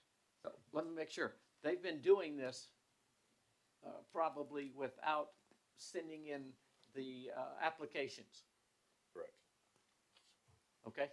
They All right. are here if you want me to ask them any questions about this, but this is, as of our last meeting with them, they agreed and they are complying with these, each individual amplification applications that require your approval based on being over 5 hours and after 9. All right, so all of these require over 5 hours of amplification, Correct. okay? Mostly weddings. Okay, and are they just over 5 hours, or is this 12 to 12? See, there again, we might need to get them up here. A lot of these say 12 to 12, but I have a feeling a lot of that is prep and clean How up do you need afterwards. amplification for 12 hours? Well, you don't, but I think Okay. they're including the prep time before and the cleanup afterwards. I think the actual event, it may be 5 hours, but definitely not 12 hours of amplification. So that may need to be a clarification by them. They may have misunderstood. But regardless, the thing says events over 5 hours and or after 9 p.m. All of these will occur after the 9 p.m., a portion of them. So regardless of the length of time, is still occurring after 9 as well. So you would still get it. So the first event is on a Friday night. The second event is on a Saturday night. The third event is on a Sunday night. Okay, that means that everybody that lives in that area is going to be hearing music thumping all evening on Friday, Saturday, and Sunday. Now, they have an inside in which when they first came to us and presented, they explained that the noise would be controlled. But over the past 2 years, we've had multiple complaints that once the doors are open, you can hear the people's furniture, their glass is vibrating in the apartment complex behind, the housing complex up the street to the west of that, and across the street from there. I'm not saying they don't need to do it, but I think this is excessive, and as a board, we need to really look at what this is going to do to the neighbors in that neighborhood. I don't know what the answer is, but allowing amplification for this many days without the consideration of the rest of the neighborhood, to me, is just totally not appropriate. Reggie? Well, you know, I have had talks with the parties involved, and I see it different because, you know, I'm a small business owner myself, and to put a, you know, these people livelihood, and so it's an event center. So that's my thing. It's an event center, so it's supposed to have events. So, before you got on the board, and not in exactly in that neighborhood, we allowed people to have rodeos. And the rodeos made so much noise that people miles away, even with houses and woods in between it, could hear that. Okay? They go into bed on Saturday night hoping they're going to go to church, but the bass is thumping till 11 o'clock. So, I don't know what the answer is, but Well, I actually went out there. I actually went, you know, to the people who was complaining, to their own, and I wanted to hear it for myself. And like I told, I forget their name. Do you have their names? But got their name. But I told them, I heard the traffic louder than I heard the music. But the bass is what you constantly hear, that boom, boom. All right, so I talked to the owners, and they was talking about putting in something to stop the bass. So my thing is, let's work with them. If they're willing to work, put the two people together, and let's make this work. You know, make it work out. Let it work out. which two people? This is not just a one person. Well, it's one person that constantly complained and that got a problem. That called me on it. That called me. So, as I talked to the owners and the people, I think it could be some compromise there. I really do. Like I said, I talked to both parties, and I think it could be some compromise there. So I hear what you're saying, and I don't know who it is that you've spoken to. I've been there when they had an event. I've been there when they had an event. I've been at the apartment complexes on the other side when they've had an event. But just because people in that neighborhood are not coming to the meeting anymore and complaining, doesn't mean that it's not a disadvantage to them that every evening for the next 30 days, you got this. I mean, I'm not against small businesses. I get what they're doing. But if every event that you have requires you to have outside amplification for more than 5 hours, I know I don't want to hear that. You know, and I don't think that was the intent. I don't think that when they came, because when they first built it, they didn't have that little outside area. It was just an enclosed area with 2 stores or whatever. That's a lot. It's a lot. Commissioner Bolden? It's just one of them cases, we're gonna have to reap what we sow. We approved it way back, and they're actually doing what they're supposed to do by coming in and, asking for the permits. But I too think this is gonna blow up, especially with the other ones. I mean, I think we need to probably have a sit down and powwow, a little workshop or something, talk about some alternatives and maybe get with the owners and see if we can work something out time-wise or a number of months or times they can do this a month, like we did with Cherokee Rose. We told them they can have their events for 3 times a year, you know, or 3 times a month, or whatever we decided on. I mean, they have an event, but we kind of shot ourselves in the foot with this and by approving it. And I think it was way before it's probably what, 2015, 16 kind of deal. Well, But I mean, we fuss hard at to undo people it. that come here to do, and I can't think of the family's name, that comes in, that have come in wanting to do quinceañeras. I mean, we're looking at them like, why you gotta have 4 parties in a year? And they're private residents on 30, 40 acres. But because this is a business, we're just supposed to let them just roll over the neighborhood.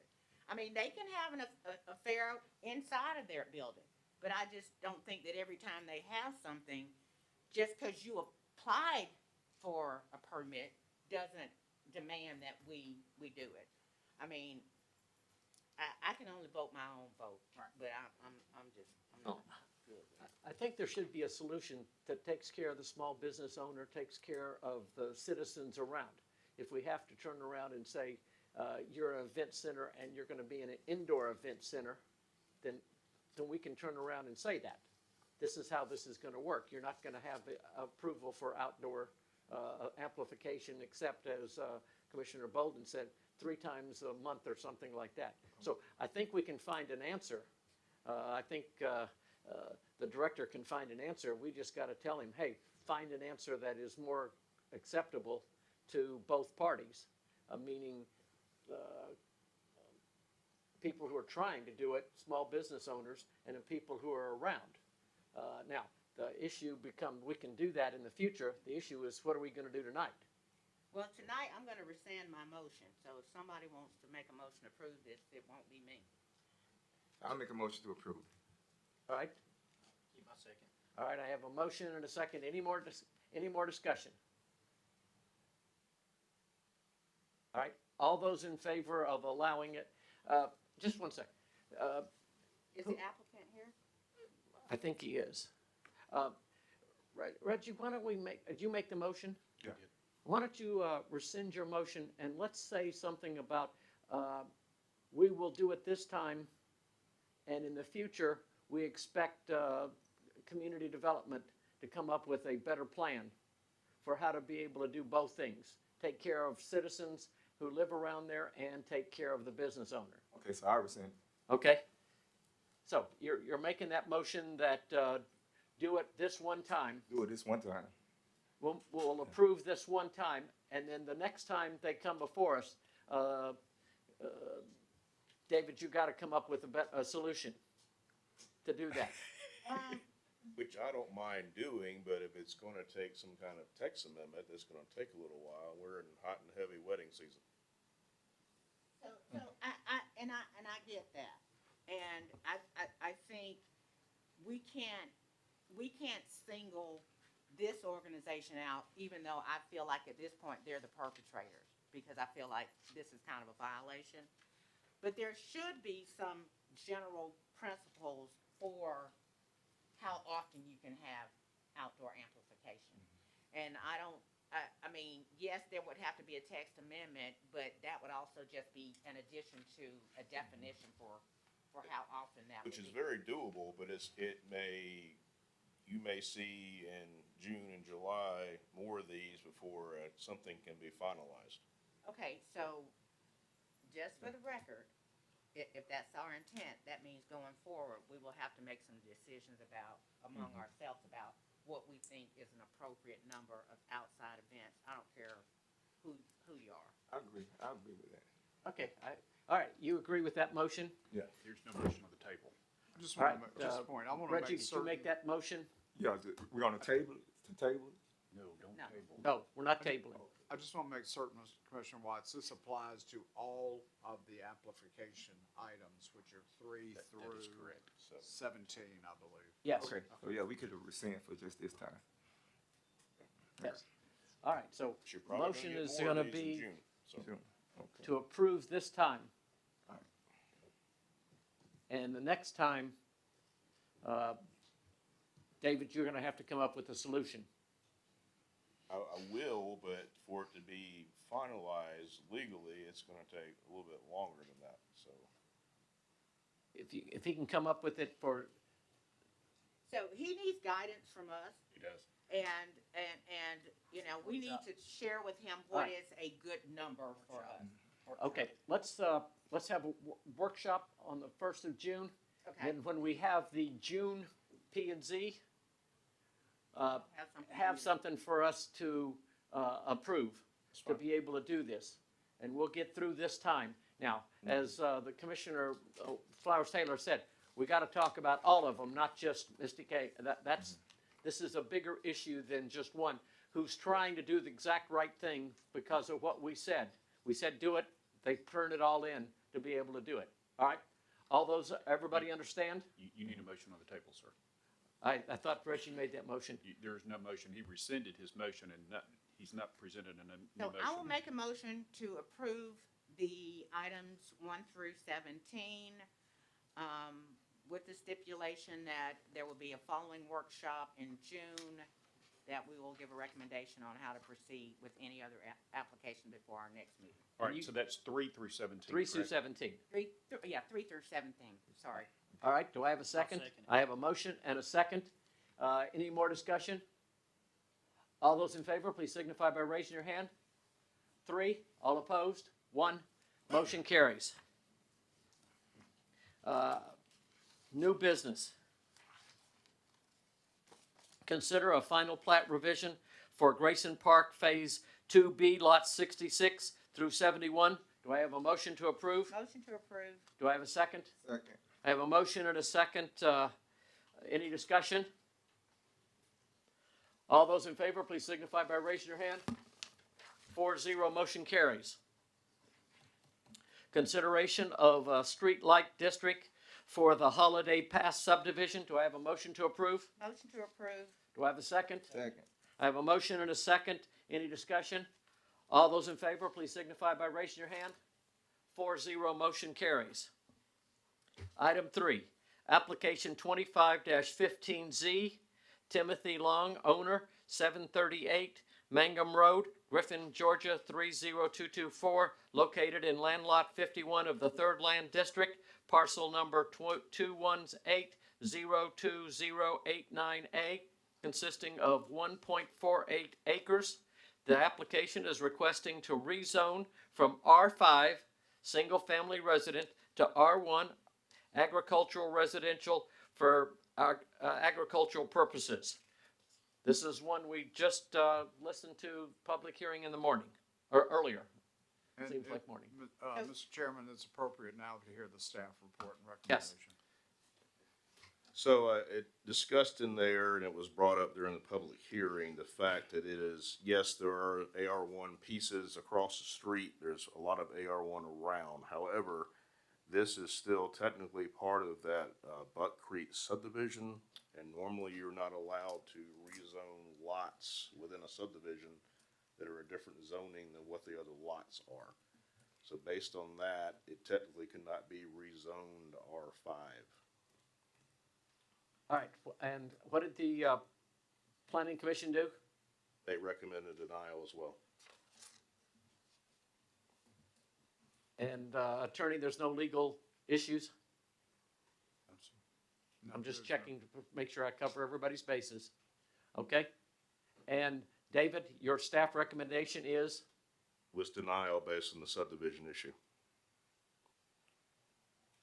So, do you want us to make a comment? So I have a concern because, while I think it's, admirable that they would like to go to agricultural, we have some lot size requirements, acreage requirements specifically for AR, because there are things that people can do. And R5 zoning, if I am not mistaken, is a special request zoning that allows you to provide, to put housing on a smaller smaller acreage.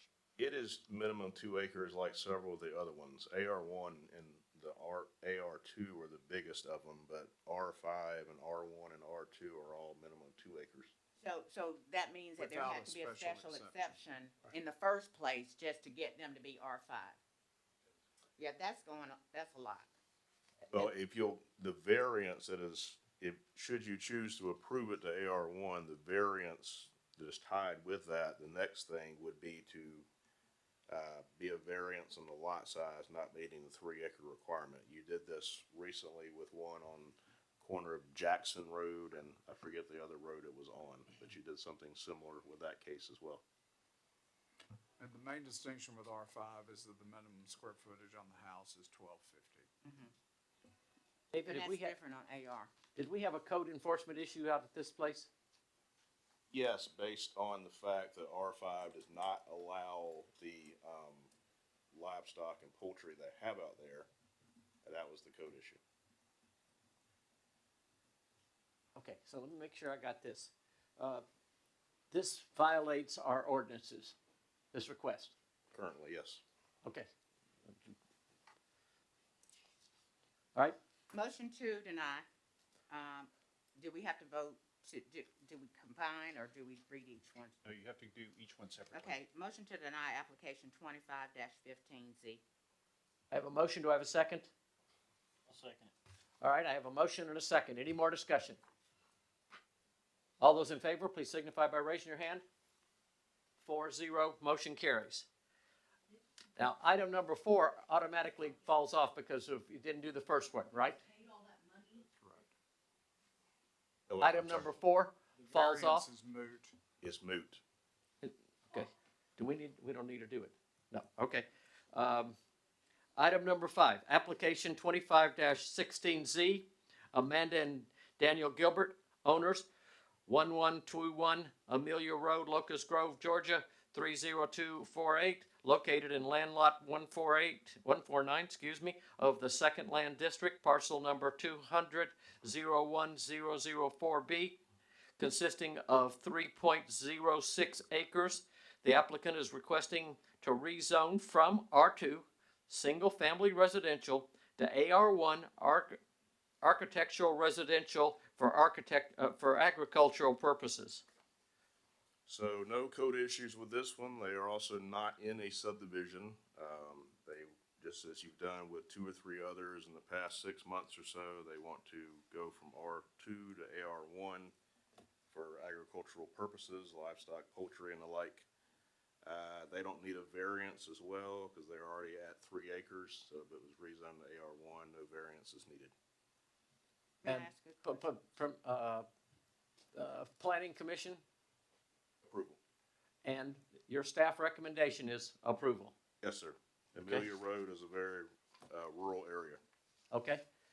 Commissioner So, Flowers? David, when you put the map up, there are a couple of different lots there right next to each other, and they're on the back side of where the rezoning for Village Note is, right? Yes. Is everyone else R2 on that same street on Amelia, or do we have some mixed It's a ARs? mix. There's some R2, there's some AR1, and some AR2 as well.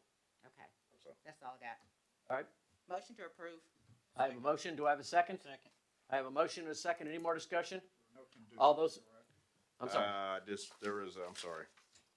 There's a minor condition about AR1 size restrictions for any roadside stand should be observed. It's like 500 square foot maximum, so. Motion to approve with the Condition. condition. Okay, and a second. All right. Any more discussion? All those in favor, please signify by raising your hand. 4-0, motion carries. Who seconded, please? He did the second Yeah. time. Application 25-17Z, Alex Marlowe, Karina Marlowe, Nick Marlowe, and Susan Marlowe, owners, 100 Beasley Road, Griffin, Georgia, 30223, located in land lot 30 of the 3rd Land District, parcel number 267011024, consisting of 19.32 total acres. The applicant is requesting to rezone 5 acres, tract 2, of the parent tract from R2 single family residential to AR1 architectural residential. We had this talked about during the public hearing. Staff. David, you're up. Yes, sir. Staff report is recommending approval. This is just for residential uses. They want to put the 5 acres they're platting off as AR1 because they eventually want to put a barndominium on there, which requires the 5 acres in AR1. Should they do that, and per the approval condition, the special exception for the barndominium is required, so you would see it again and look at all the standards of the barndominium. And Planning Commission? Approval. So the tract that's nearly 20 acres is going to be subdivided, so it'll be 15 and 5. And they only want to make 5 of it in AR1. Yes, ma'am. Okay. Motion to approve. I have a motion. Do I have a second? I have a motion and a second. Any discussion? All those in favor, please signify by raising your hand. 4-0, motion carries. Application 25-05S, Cody Jones, Ralph Jones, Ralph Storm, Robin Storm, owners 3121 West Ellis Road, Griffin, Georgia 30223, located in land lot 20 of the 4th Land District, parcel number 265012020B, consisting of 5 acres. The applicant is requesting a special exception to place a manufactured home on the property per section 503B18 and section 413G1. David? Okay, so I want to bring your attention, this of course requires a special exception, and one of the requirements of a special exception for a mobile home is the mobile home report, which you have in your packet there, the colored map, which shows in a half-mile radius the amount of single family, normal, typical construction versus mobile home versus vacant, so on and so forth in this report. Most of the lots in that half-mile radius are what they call conventional or typical construction for single-family homes. There are 9 mobile homes in that half-mile radius. However, most of those are not on that portion of West Ellis. They're close, but they're behind it, most of them, of the subject property. All right, we had some rules kind of, didn't we? Yes, trending, what is the trend in terms of what's been there or what's there, stick-built or mobile home? And based on this, there's 54 stick-built homes and 9 mobile homes. What I would like to know is, when were these other mobile homes, maybe you have this, when were they placed there? And then when was the last time a new one was put there? And when was the last time a new stick-built home was? Because, I mean, they could have been there 50 years. They have not been there since I've been here as far as a new construction permit. I can look on the tax assessor website and get some dates, but they're not, none of those that are there now, mobile homes, are brand new. And for that matter, I don't recall any brand new homes on that piece of West Ellis for conventional construction stick-built houses either. Mr. Chairman, with that being said, what the policy that we've done is that we go with what the trend is. And the trend seems to be stick-built homes, so, if there are no other questions, I'd like to make a motion to approve disallow application 25-05S. All right, do I have a motion, second? I got one question. I'll Yes. second for discussion. Okay. Did they try to file for a hardship or anything? Because I heard her talk several times, Ms. Cody, about the her mother having some health issues and wanting to be close to take care of them? Did they? They did not. So there is in the code, as you said, there's two kinds of hardship. There's one for damage to your house and living in a temporary mobile home until you fix the other house. Then there's the medical hardship that you're talking about, but nobody applied for that. So That would require a medical affidavit as well, Commissioner. yes. Okay. In the I have a past, okay, excuse me. just as general information, in the past, when someone has requested a medical hardship, is there something in the ordinance that says they need to be at the same place that the person that they're providing care for? Or, I mean, how There's is that? several scenarios in there. One, the actual person living there is the person with the bad medical health, and there's one where you're a continuous caregiver. So there's several scenarios in there. It can be, you don't always have to be the person sick. You can be taking care of the person there, living there that's sick, to have the mobile home there. In a lot of cases, it's, correct me if I'm wrong, it's an additional mobile home to what's already out there. It's an accessory use Right. on the main tract. So, but Accessory, with a hardship, the housing would not be able to be permanent. that's correct. Right. In that circumstance, in a hardship, the right to have the manufactured home would terminate with the medical hardships termination. Yeah, but there's no, this application had nothing to do with the hardship. We have no, it didn't write anything in there about hardship, correct? That, we just heard those words, okay. David All right. has given you, based upon the criteria in the ordinance, you have discretion like you do in all these others. Okay, David, what the planning commission do? They recommend, let me make sure, because I think they were denial as well. All right, do I have a motion and a second? All right, Yes, sir. any more discussion? All those in favor, please signify. Now, we're approving a denial. I'll make sure everybody, when we say that. All right, all those in favor of approving the denial, please raise your hand. 2, all opposed? 2. This is a no action, since there's not a majority, one way or the other. Okay? That means there's no action, so it will have to come back to you again. Yes. Is that 12 months though? No, it's not a denial, it's not an approval. So it will be on your next month's agenda. Thank you. So everybody understands the reason that we say, you saw us earlier talk about having to have 5 people, the whole board here. That way you don't end up with an issue of 2 for and 2 against, and no action. All right? Item number 8. Mr. Chair, application 2508Z, High Falls 16 LLC, owner 2890 Arthur K. Bolton Parkway, Griffin, Georgia 30224, located in land lot 80 of the 3rd Land District, parcel number 218-02004, consisting of 8.22 acres. The applicant is requesting to rezone from R2 Single Family Residential to C2 Manufacturing for light industrial uses. So, before, go ahead, Dave.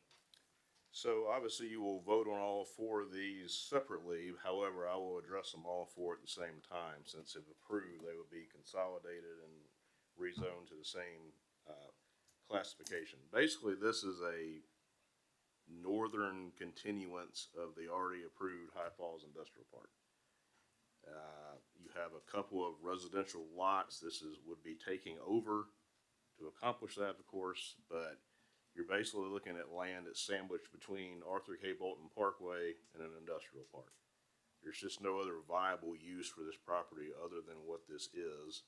And you can see on the site plan that it would be combined in with the rest of the industrial park and not have access to Arthur K. Bolton. It would have access to that interior street that is going through the industrial park.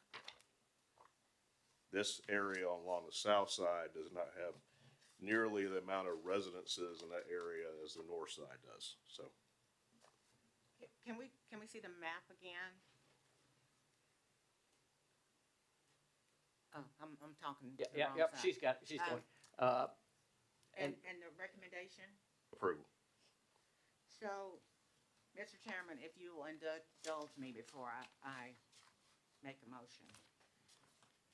I listened to what Ms. Yvonne said about not this application, but the other. And we did a lot to get through Tomachichi. And I know nobody up here wants to have that again. Thank you. But if it was important enough to do it on the other end of Tomachichi, I think it's important enough to do it on the Mangum Road side. And so what I would like to see, okay, first of all, I think there was a condition, we have this 25-foot buffer. I'm linearly challenged, but I think 25 feet is not that far. So you can see a factory from somebody's yard.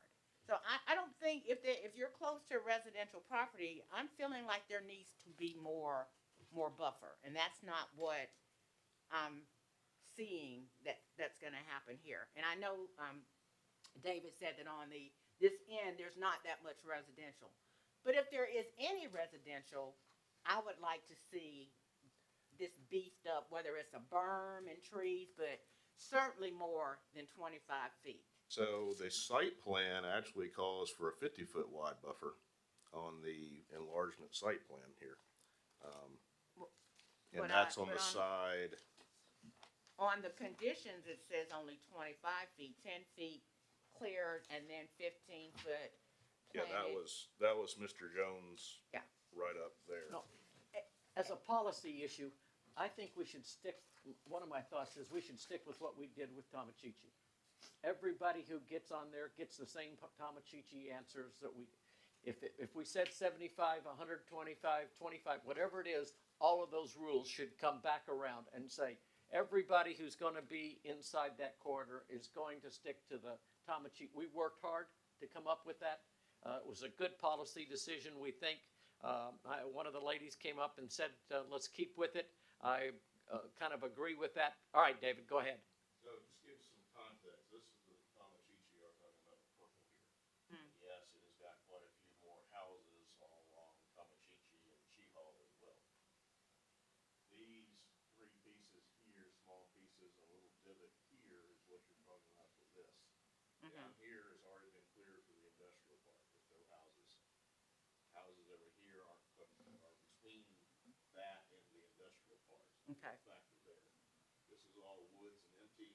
This is empty. So you have a different set of context with this than you did with Tomachichi Chihal. But David, isn't there something on here that talks about 10-foot undisturbed buffer adjacent to residentially zoned or used parcel? Yes, I'm all for that on that northern side or the eastern side, whichever you want to call it. But And you're saying that's non-existent on the south side parcel? Because when you get on the back side by Barnesville Road, aren't there houses on Barnesville Road? Well, no, that would be adjacent to the other parcel that's already been developed. not this piece. approved. correct. Right.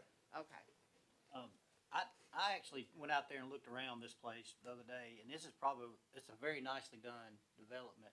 Like traveling on AKB, I went by the access road 4 times before I could figure out where development was. The only place I could actually see it was at the route where the Barnesville Road meets High Falls there. There is a lot of green space. There was geese and turkeys out there, little fingers of trees.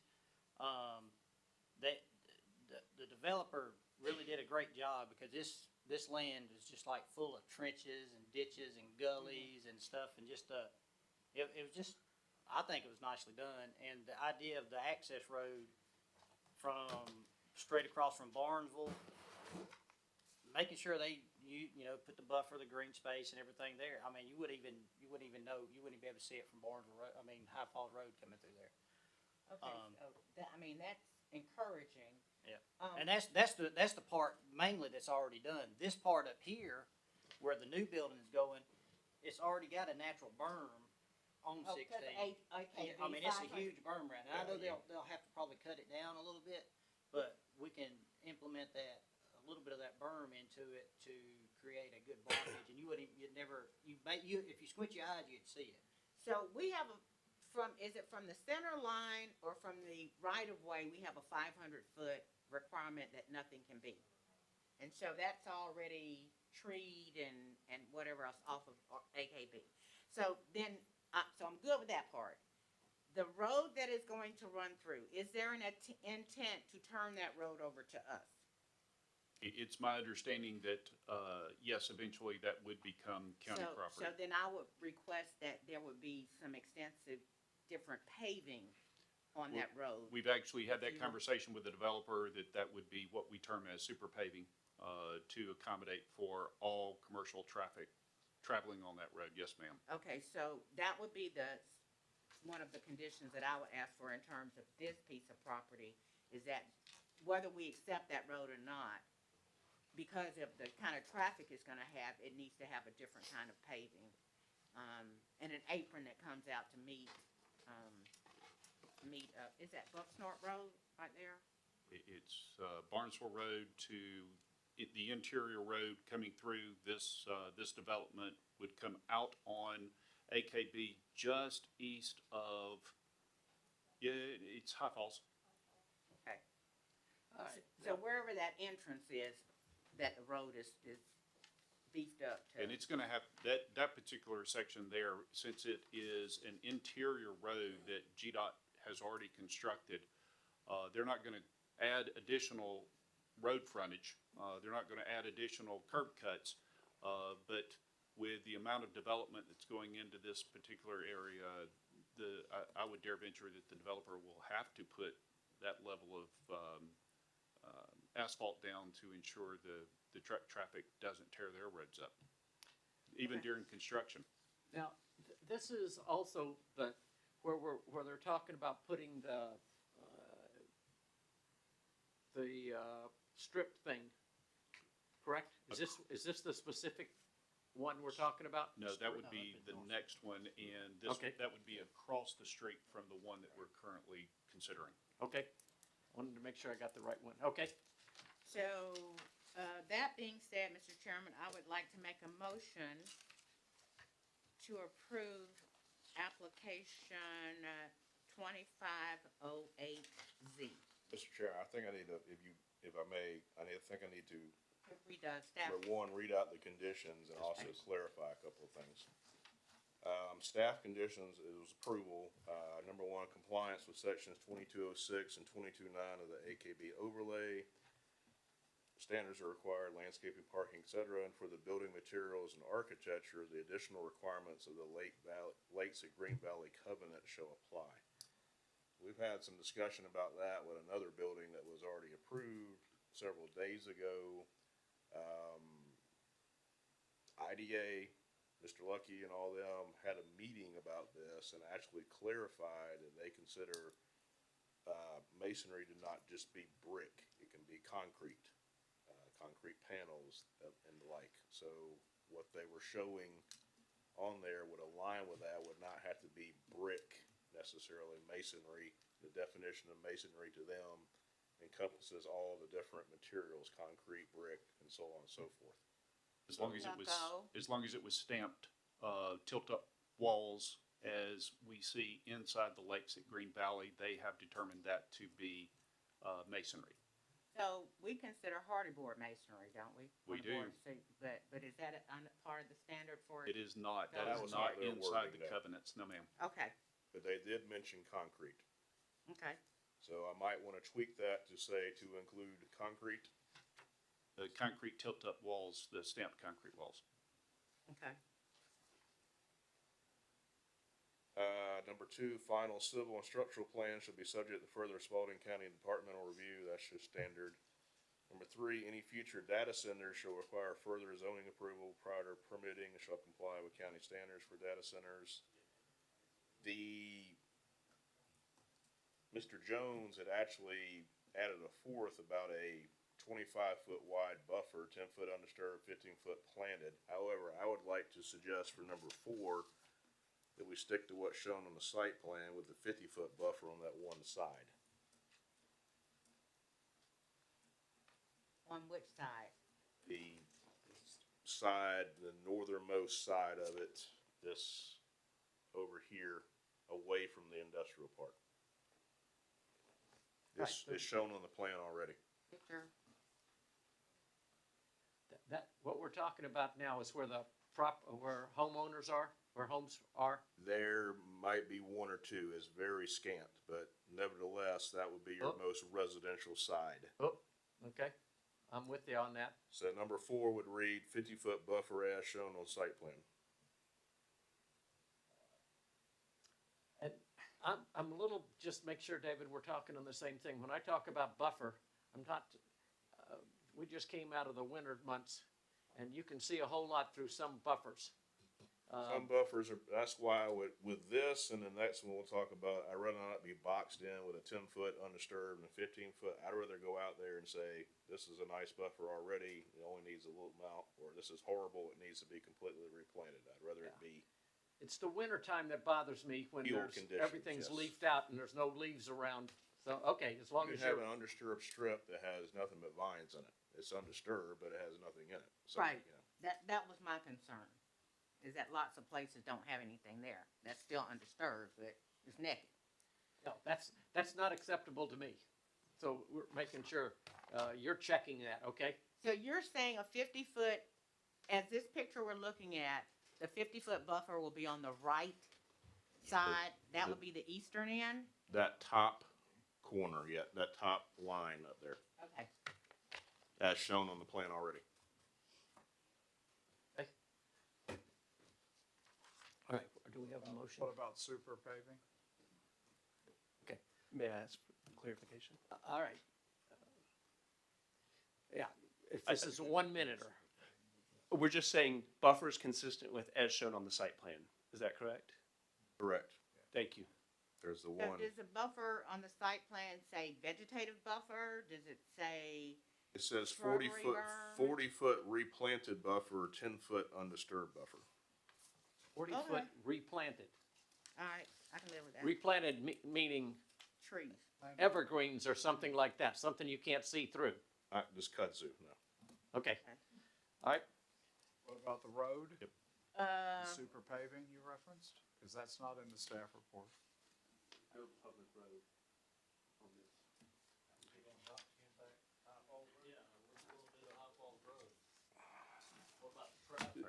There's no public road proposed in this application, Commissioners. In this particular application? Yes, ma'am. okay. Ms. Gwynn, have you got it? Yes, I'd like to make a motion to approve application 2508C with requirement that they follow the site plan that has a 50-foot buffer on the northeast, on the eastern side of the property as shown. And, since there is no roadway, we don't have to include anything else. Did you have another, Condition? and with things that you said, Yeah, conditions with the you other put out? 3 conditions, Right, and add that condition to the other 3 conditions to my motion. Okay, I have a motion, do I have a second? I have a motion and a second, any more discussion? All those in favor, please signify by raising your hand. 4, motion carries.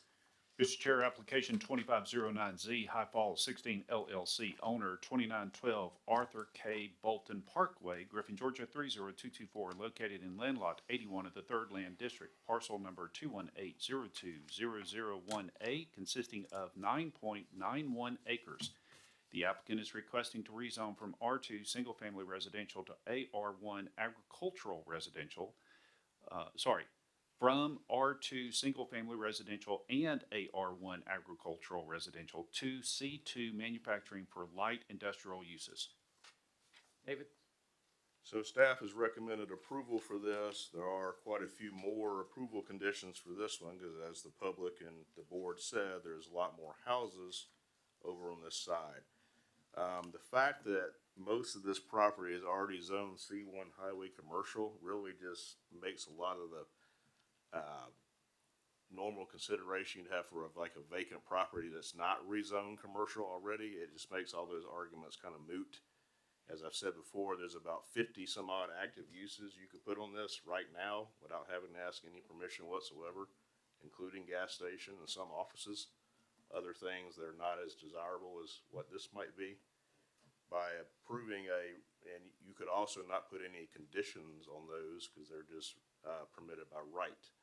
By doing this rezoning like this, you're able to put design conditions on this by doing a nicer office park, including the architectural parts they showed, the layout they showed. You can kind of fashion this as you want to fashion it with a rezoning, as opposed to what it could be tomorrow by right.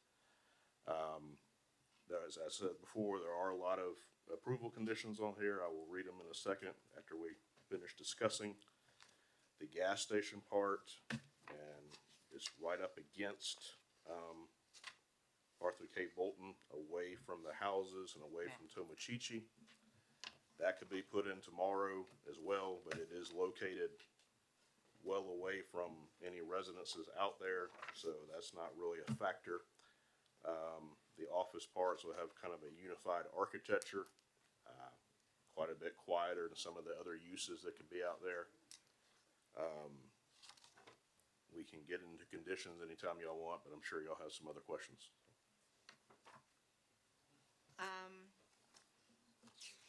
I really feel like this needs more work. I would like for us to consider tabling this and have the applicant to come back with the conditions that we listed on the other end of Tomochichi. I don't agree. I don't like the idea of if it's an emergency exit onto Tomochichi, I would be okay with that, because all county roads are no parking on the right of way, so having that as a condition is kind of moot. But I'm not comfortable with adding any traffic out on the back of Tomochichi. There, in several cases at the last Tomochichi hearing, where there were homes, we made specific requirements about the buffer and what the buffer looks like. So for me, this is not ready. I would like to see it tabled and have them have an opportunity to go back and look at what we did on the other end of Tomochichi and to come back with some recommendations based on that.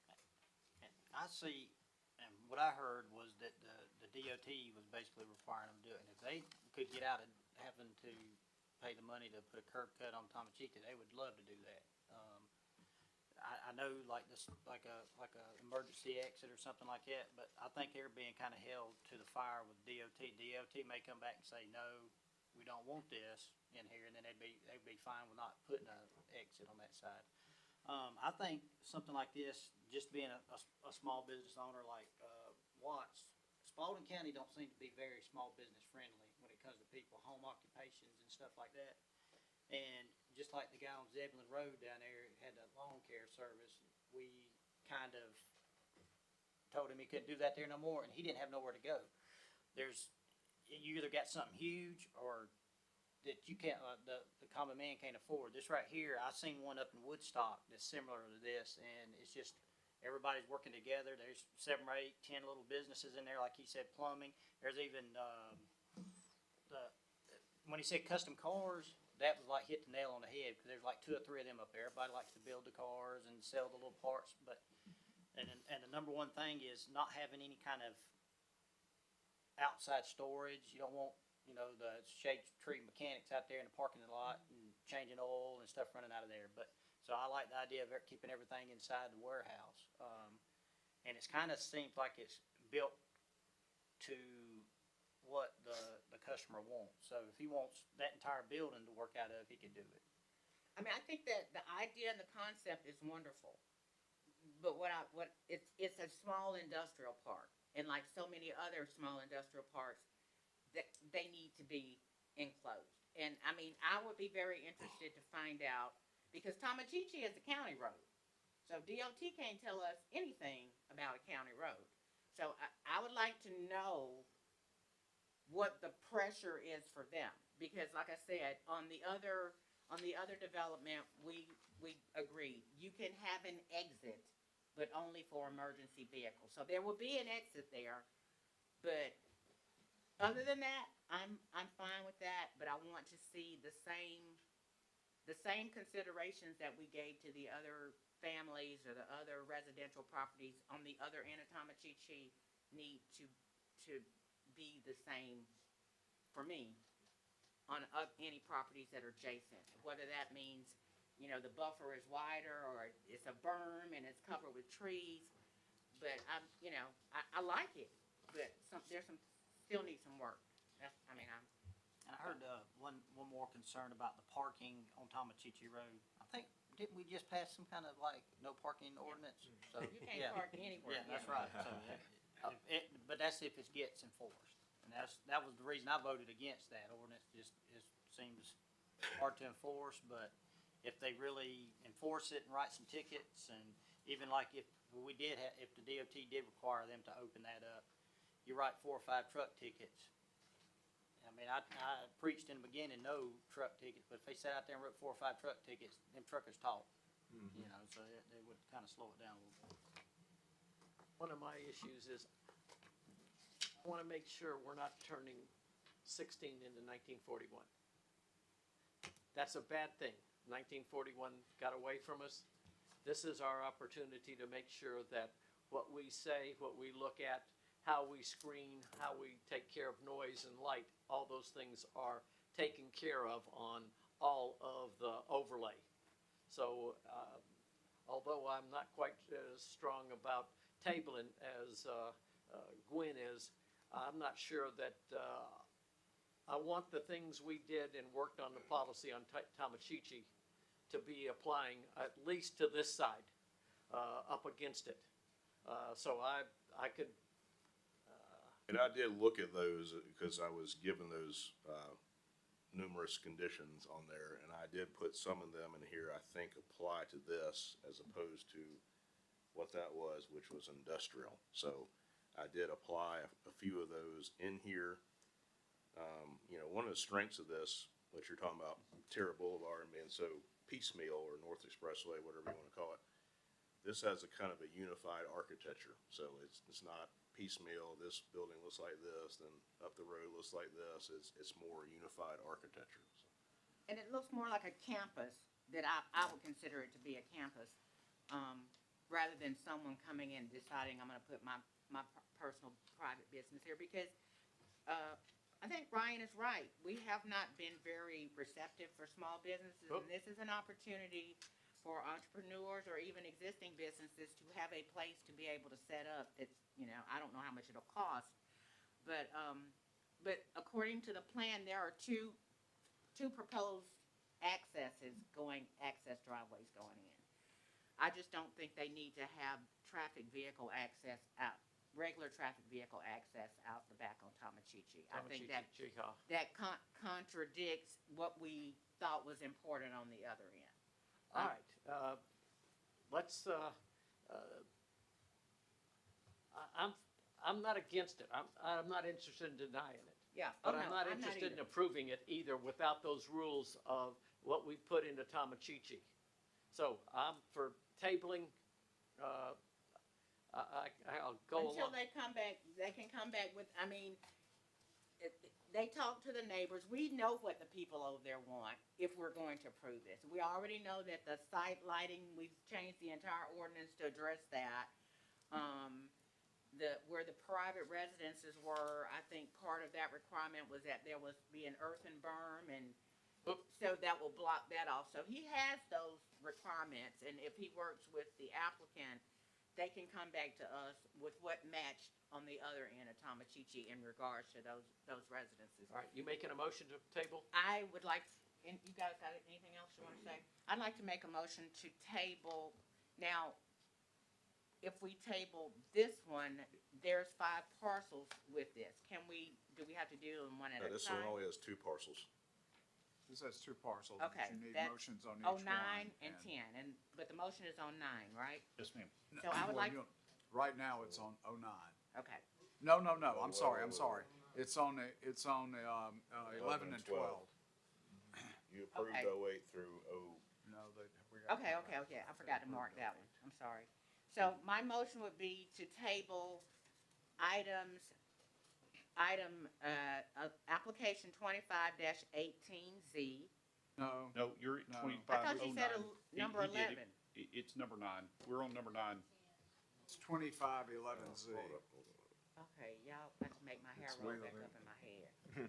Dr. Steve, we have to go back because they only voted on 2508, or is it 08 or 09? 08.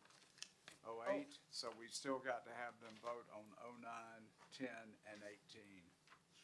Right, But we're on number 9, application 2509Z. 08Z, 09Z, 10Z, and 18Z are all on the south side, the one warehouse. All right, well, Industrial. 2508Z was approved. But 09Z was not voted on, 10Z was not voted on. That's correct. We're on 09Z. We're getting ready to vote on 9. Okay. 'cause Okay, y'all ju- isn't y'all that just what made I'm a trying whoa, to whoa. approve? Y'all just made a motion to table. We're gonna and that table would be 10. applicable to 11. I mean, 9. Yes.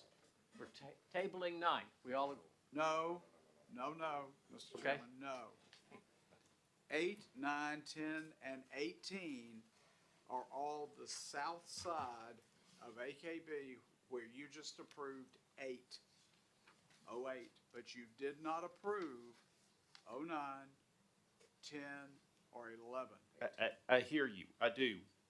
But I read 09 Zulu, and my community development director just talked about the north side of AKB. Oh, So Okay, he so that's why we were spoke thinking. incorrectly. So Okay. we've got to go back and all right, well, I misunderstood. this one is 09 Zulu. So this one is for the south side. This is for the one that we just approved. That of is one that is item. correct. So we are Okay. talking specifically for the south side.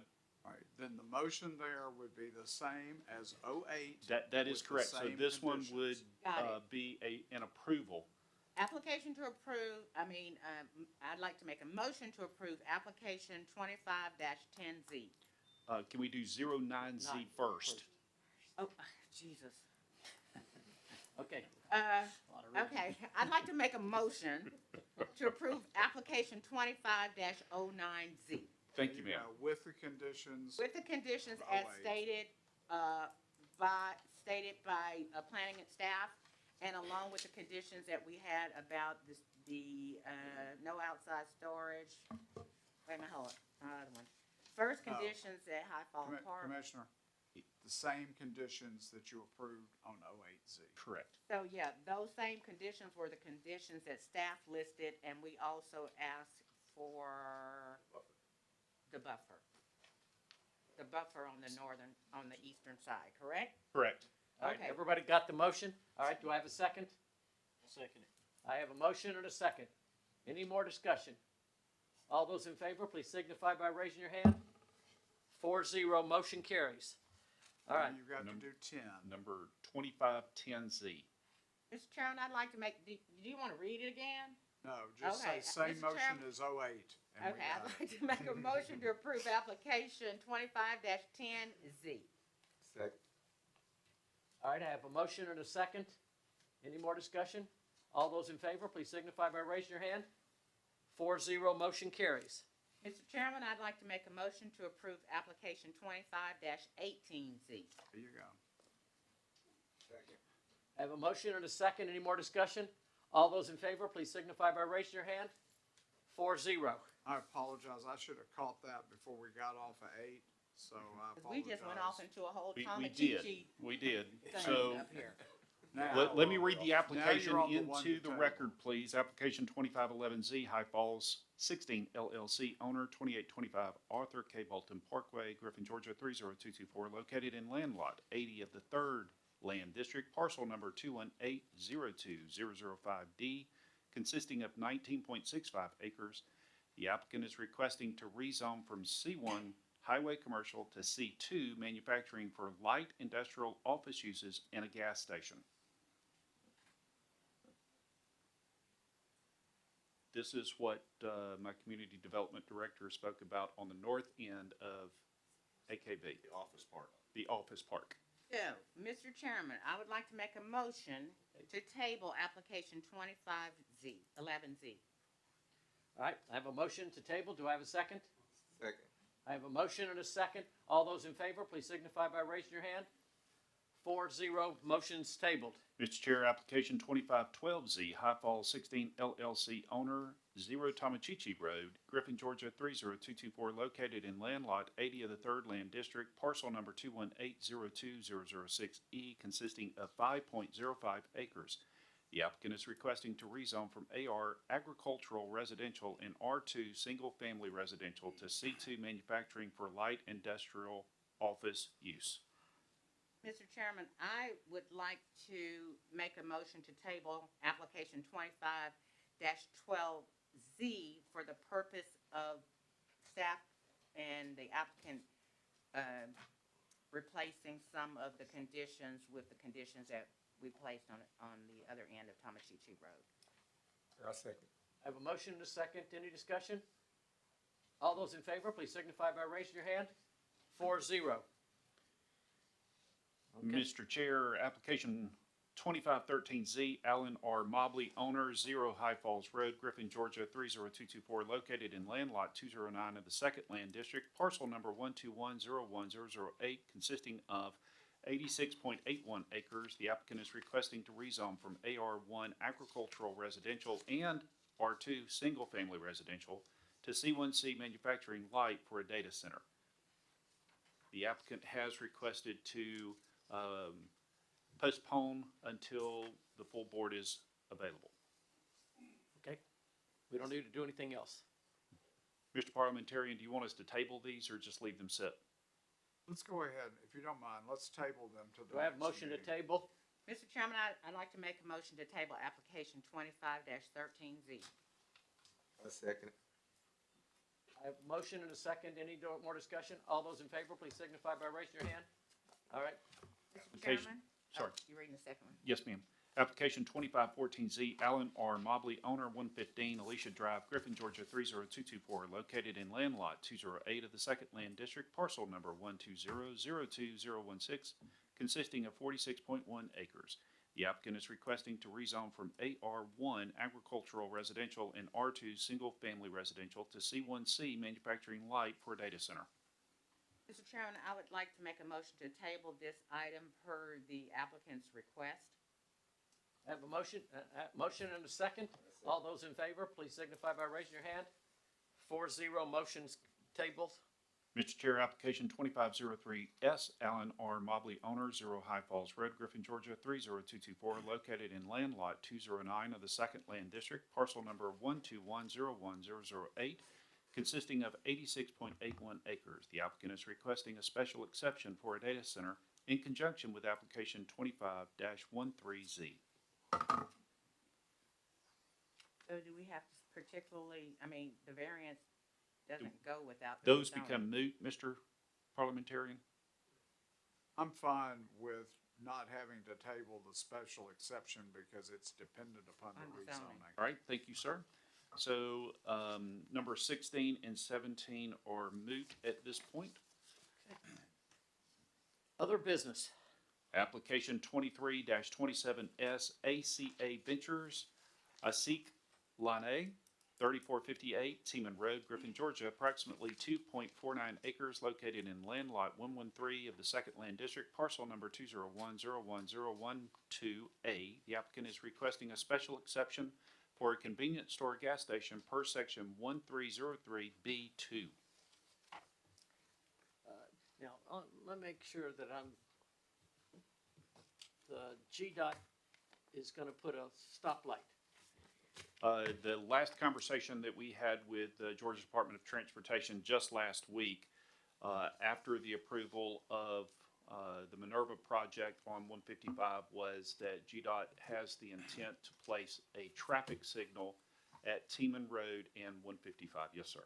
And we're gonna, further on down at Jackson, their intent is, Yeah, further down at the intersection of Jackson Road and 155 in North McDonough is to install a roundabout, which could potentially remove one and possibly both of the convenience stores at that intersection. Okay. Okay. David? So the board recalls back on March 27th, this was heard for the public hearing part of the requirement for this, so that was fulfilled. It met all zoning requirements. However, at the time, there were some environmental drainage concerns that came up, and the board directed it to be tabled until the engineer / applicant could go out there and look at the drainage situation, which he did. He did meet briefly with the property owner out there. He came up with this, which is in your staff report, his drawing showing the patterns of drainage off of that commercial property and onto a ditch in North McDonough, as well as there's two pieces of property. The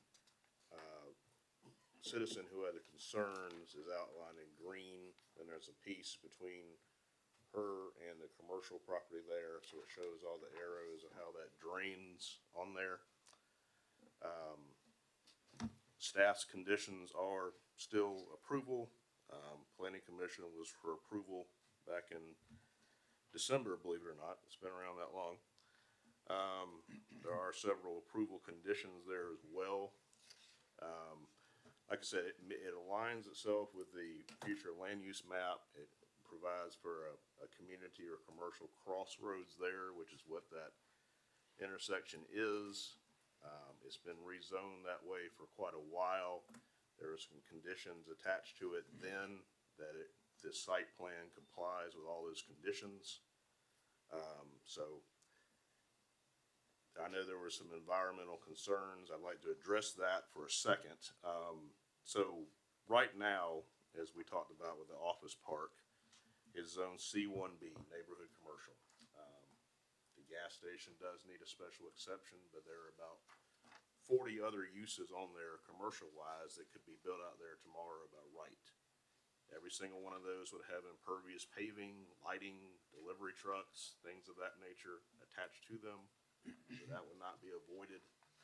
But even if this property was changed to the color green for agricultural residential, you have issues to contend with there. One of the highest pollutants there is as far as runoff is poop and stuff like that from cows, livestock going into creeks. Anybody's septic system, mine, yours, anybody who has a septic system on there, that's a significant source of groundwater contamination. So this not being commercial up there, there's still things that will go into the creek, which is run south of their property and her property. So I just want to address that and clarify that it's, there's all sorts of sources of pollution out there, and having this not commercial doesn't necessarily protect Troublesome Creek as it is down there. Mr. Chairman, because these were, this material was submitted after the last hearing, Ms. Langston, who is the adjoining property owner, or a tract away that appeared at the last meeting, has asked not to open the public hearing, but to be able to comment on the limited issue of the findings related to the environmental and drainage issues. And I would ask that you allow her to speak briefly in order to address her concerns. Talking about a 3-minute or 20-minute? Not 20, no. I think she'll be able to address it promptly. I don't know that she's got just to 3 minutes, but again, we've worked this out. It's Roger, all right.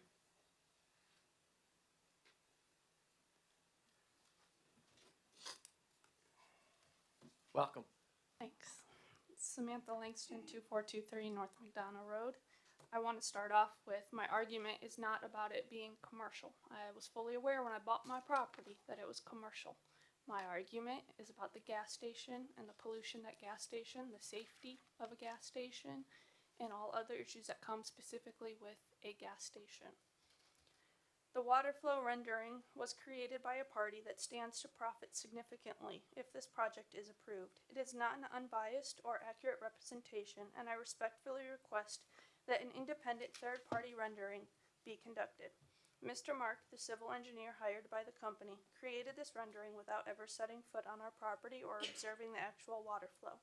Water flow changes with soil erosion, and it changes even more drastically when trees and natural habitats are removed. His rendering claims their runoff just misses the eastern edge of our property, and that is simply false. Right now, you can come and see the water flowing through our pasture into Troublesome Creek and splitting off into a wetland on the west side of our property. How do I tell my livestock not to drink the water that flows into their home?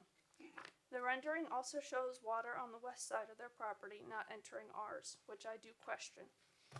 According to the Spalding County's tax assessor's website, their property is severely eroded, erosion that is caused by water flow and slope.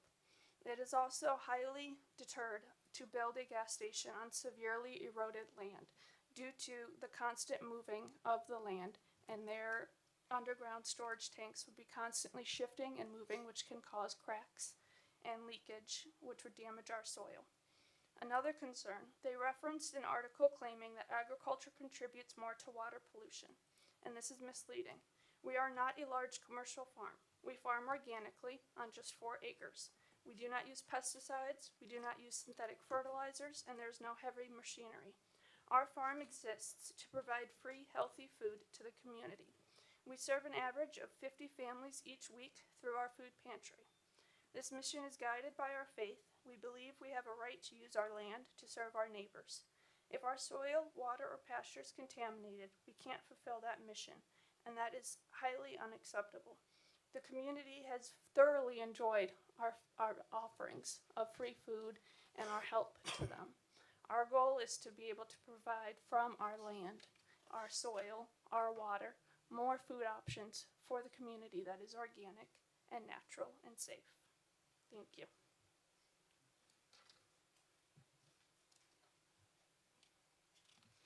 Anything else, David? I don't have anything further.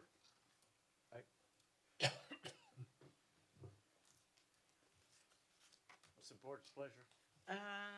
Mr. Chairman, I'm gonna make a motion to approve the special exception for a convenience store / gas station at that site. If staff has made a recommendation for approval, did staff put any conditions on that? Yes, ma'am, we did. Might be, read those out. Yes, please. All right, number 1, septic permit must be obtained by Spalding County Environmental Health Department. Number 2, GDOT approval for the entrance off of State Route 155 must be obtained prior to development. 3, prior to a building permit being issued, exterior architectural plans, including the canopy, shall be provided to and approved by the Community Development Department, demonstrating compliance with rezoning approval condition G. That was the previous rezoning back in the 10 years ago or so, and they talked about having masonry on the front, which they provided an elevation. Number 4, prior to a building permit being issued, a landscape plan shall be provided to and approved by Community Development, demonstrating compliance with rezoning approval conditions D, C, D, E, and F, other Spalding County landscape requirements. Number 5, all site lighting fixtures shall be night sky friendly, and exterior lighting attached to the building shall be decorative gooseneck lighting. Number 6, all new exterior signage shall conform to the county sign ordinance in the village node district. Number 7, alcohol sales are subject to separate approval by the Board of Commissioners and shall conform to the county alcohol ordinance. May I ask a question? Absolutely. So, was there a hydrology report done? There will be when the construction plans are done, if this is approved.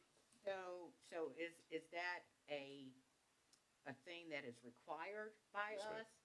Okay, so, and also, where does EPD fit in this in terms of, is there something special that a service station or a gas station would have to do?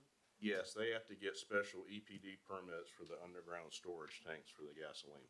And that's based on a hydrologic study? Hydrologic studies, mostly rainwater falling down. The building permit itself would require we'd have to see that when they were building the building and the canopy. Before we got final approval, we'd have to see the EPD report and permit for the underground tanks. Okay, so So that is my motion to approve with the conditions that staff has, recommended along with the hydrology report and EPD. All right, I have a motion. Do I have a second? I'll second it. All right, I have a motion and I have a second. Any discussion? All those in favor, please raise your hand. 2. All those opposed? 2. Okay, this is no action again. We'll see everyone back here in a month. Same All right. bat time, same bat channel. Mr. Chair, proposed text amendment to the Spalding County Code of Ordinances, Appendix 4, zoning Article 2, Section 202, adding various definitions of solar energy systems. Do I have a motion to approve? Motion to approve, Mr. Chairman. Do I have a second? Second. I have a motion and a second. All those in favor, please signify by raising your hand. 4-0, motion carries. Proposed text amendment to the Spalding County Code of Ordinance, Appendix 4, zoning, adding various solar energy system principal and accessory uses to permitted uses, Sections 503, 603, 604A, 703, 703A, 803, 803A, 903, 1003, 1103, 1103A, 1203, 1303, 1403, 1403A, 1503, 1703A, 1703B, 1803, 1903, 2205B, and 2203C. Do I have a motion to approve? I have a question. Yes. Did we have this before today? Because I didn't see that in my packet. Yes. Yes, ma'am, we It did. is. We've You've deliberated this a few times. several times. Okay. Motion to approve. I have a motion. Do I have a second? A second. All right, I have a motion and a second. Any more discussion? All those in favor, please signify by raising your hand. Motion carries. Good job, David, putting this all together from starting with almost a blank sheet of paper. And thank And you, I Dr. thank the Burns, citizens and, who have Mr. come Potter forth ain't to out be there. able Thank to y'all help for us y'all's input. get this to what we want it to be. So we appreciate it. All right. Second reading ordinance for rezoning for 1118 Rehoboth Road, Remington, Rehoboth LLC, Brian Remington, 1118 Rehoboth Road, Griffin, Georgia, 30223, located in land lot 244 of the Second Land District, parcel number 221011037. David? This is a matter of process. You approved rezoning for 1118 Rehoboth Road. The map amendment requires an ordinance, and this is the second reading of that ordinance that All right, so Mr. everybody, Galloway prepared. make sure the commissioners all understand. When we pass a zoning ordinance, a zoning issue, we're supposed to go back and put a zoning ordinance together with it. We have been a little lax on that, and now we're getting it back to where we're doing more work for David to routinely do. So we will see all those actions that we zoned tonight. We will see them as an ordinance coming back later for us to do. That is correct. This could be consent and kind of thing all the way around. All right, do I have a motion to approve? I must not have been here for this because I don't remember what this was. This is the Gruber application on the, Dr. Remington's property on Rehoboth Road, just outside of the industrial park. Y'all approved it on March 27th with conditions. Those conditions dealt with IDA covenants. And Okay, we I had remember a now. problem identifying those. That's the reason you didn't see you haven't seen an ordinance until now. So, Motion to approve. I have a motion, do I have a second? A second. I have a motion and a second. Any more discussion? All those in favor, please signify by raising your hand. 4-0, motion carries. Do we need an executive session? We do not, no, sir. Last thing for me to the commissioners, tomorrow you should receive information on Steve's evaluation to start. Okay. Please finish that up as soon as we can. Let's not make me come get you. All right? Motion to adjourn. I have a motion. Do I have a second? Second. Okay. I think maybe. All right, I have a motion and a second. All those in favor, please signify by raising your hand. We're adjourned. now that you're adjourned, I do want to tell you, I thought this was handled very professionally with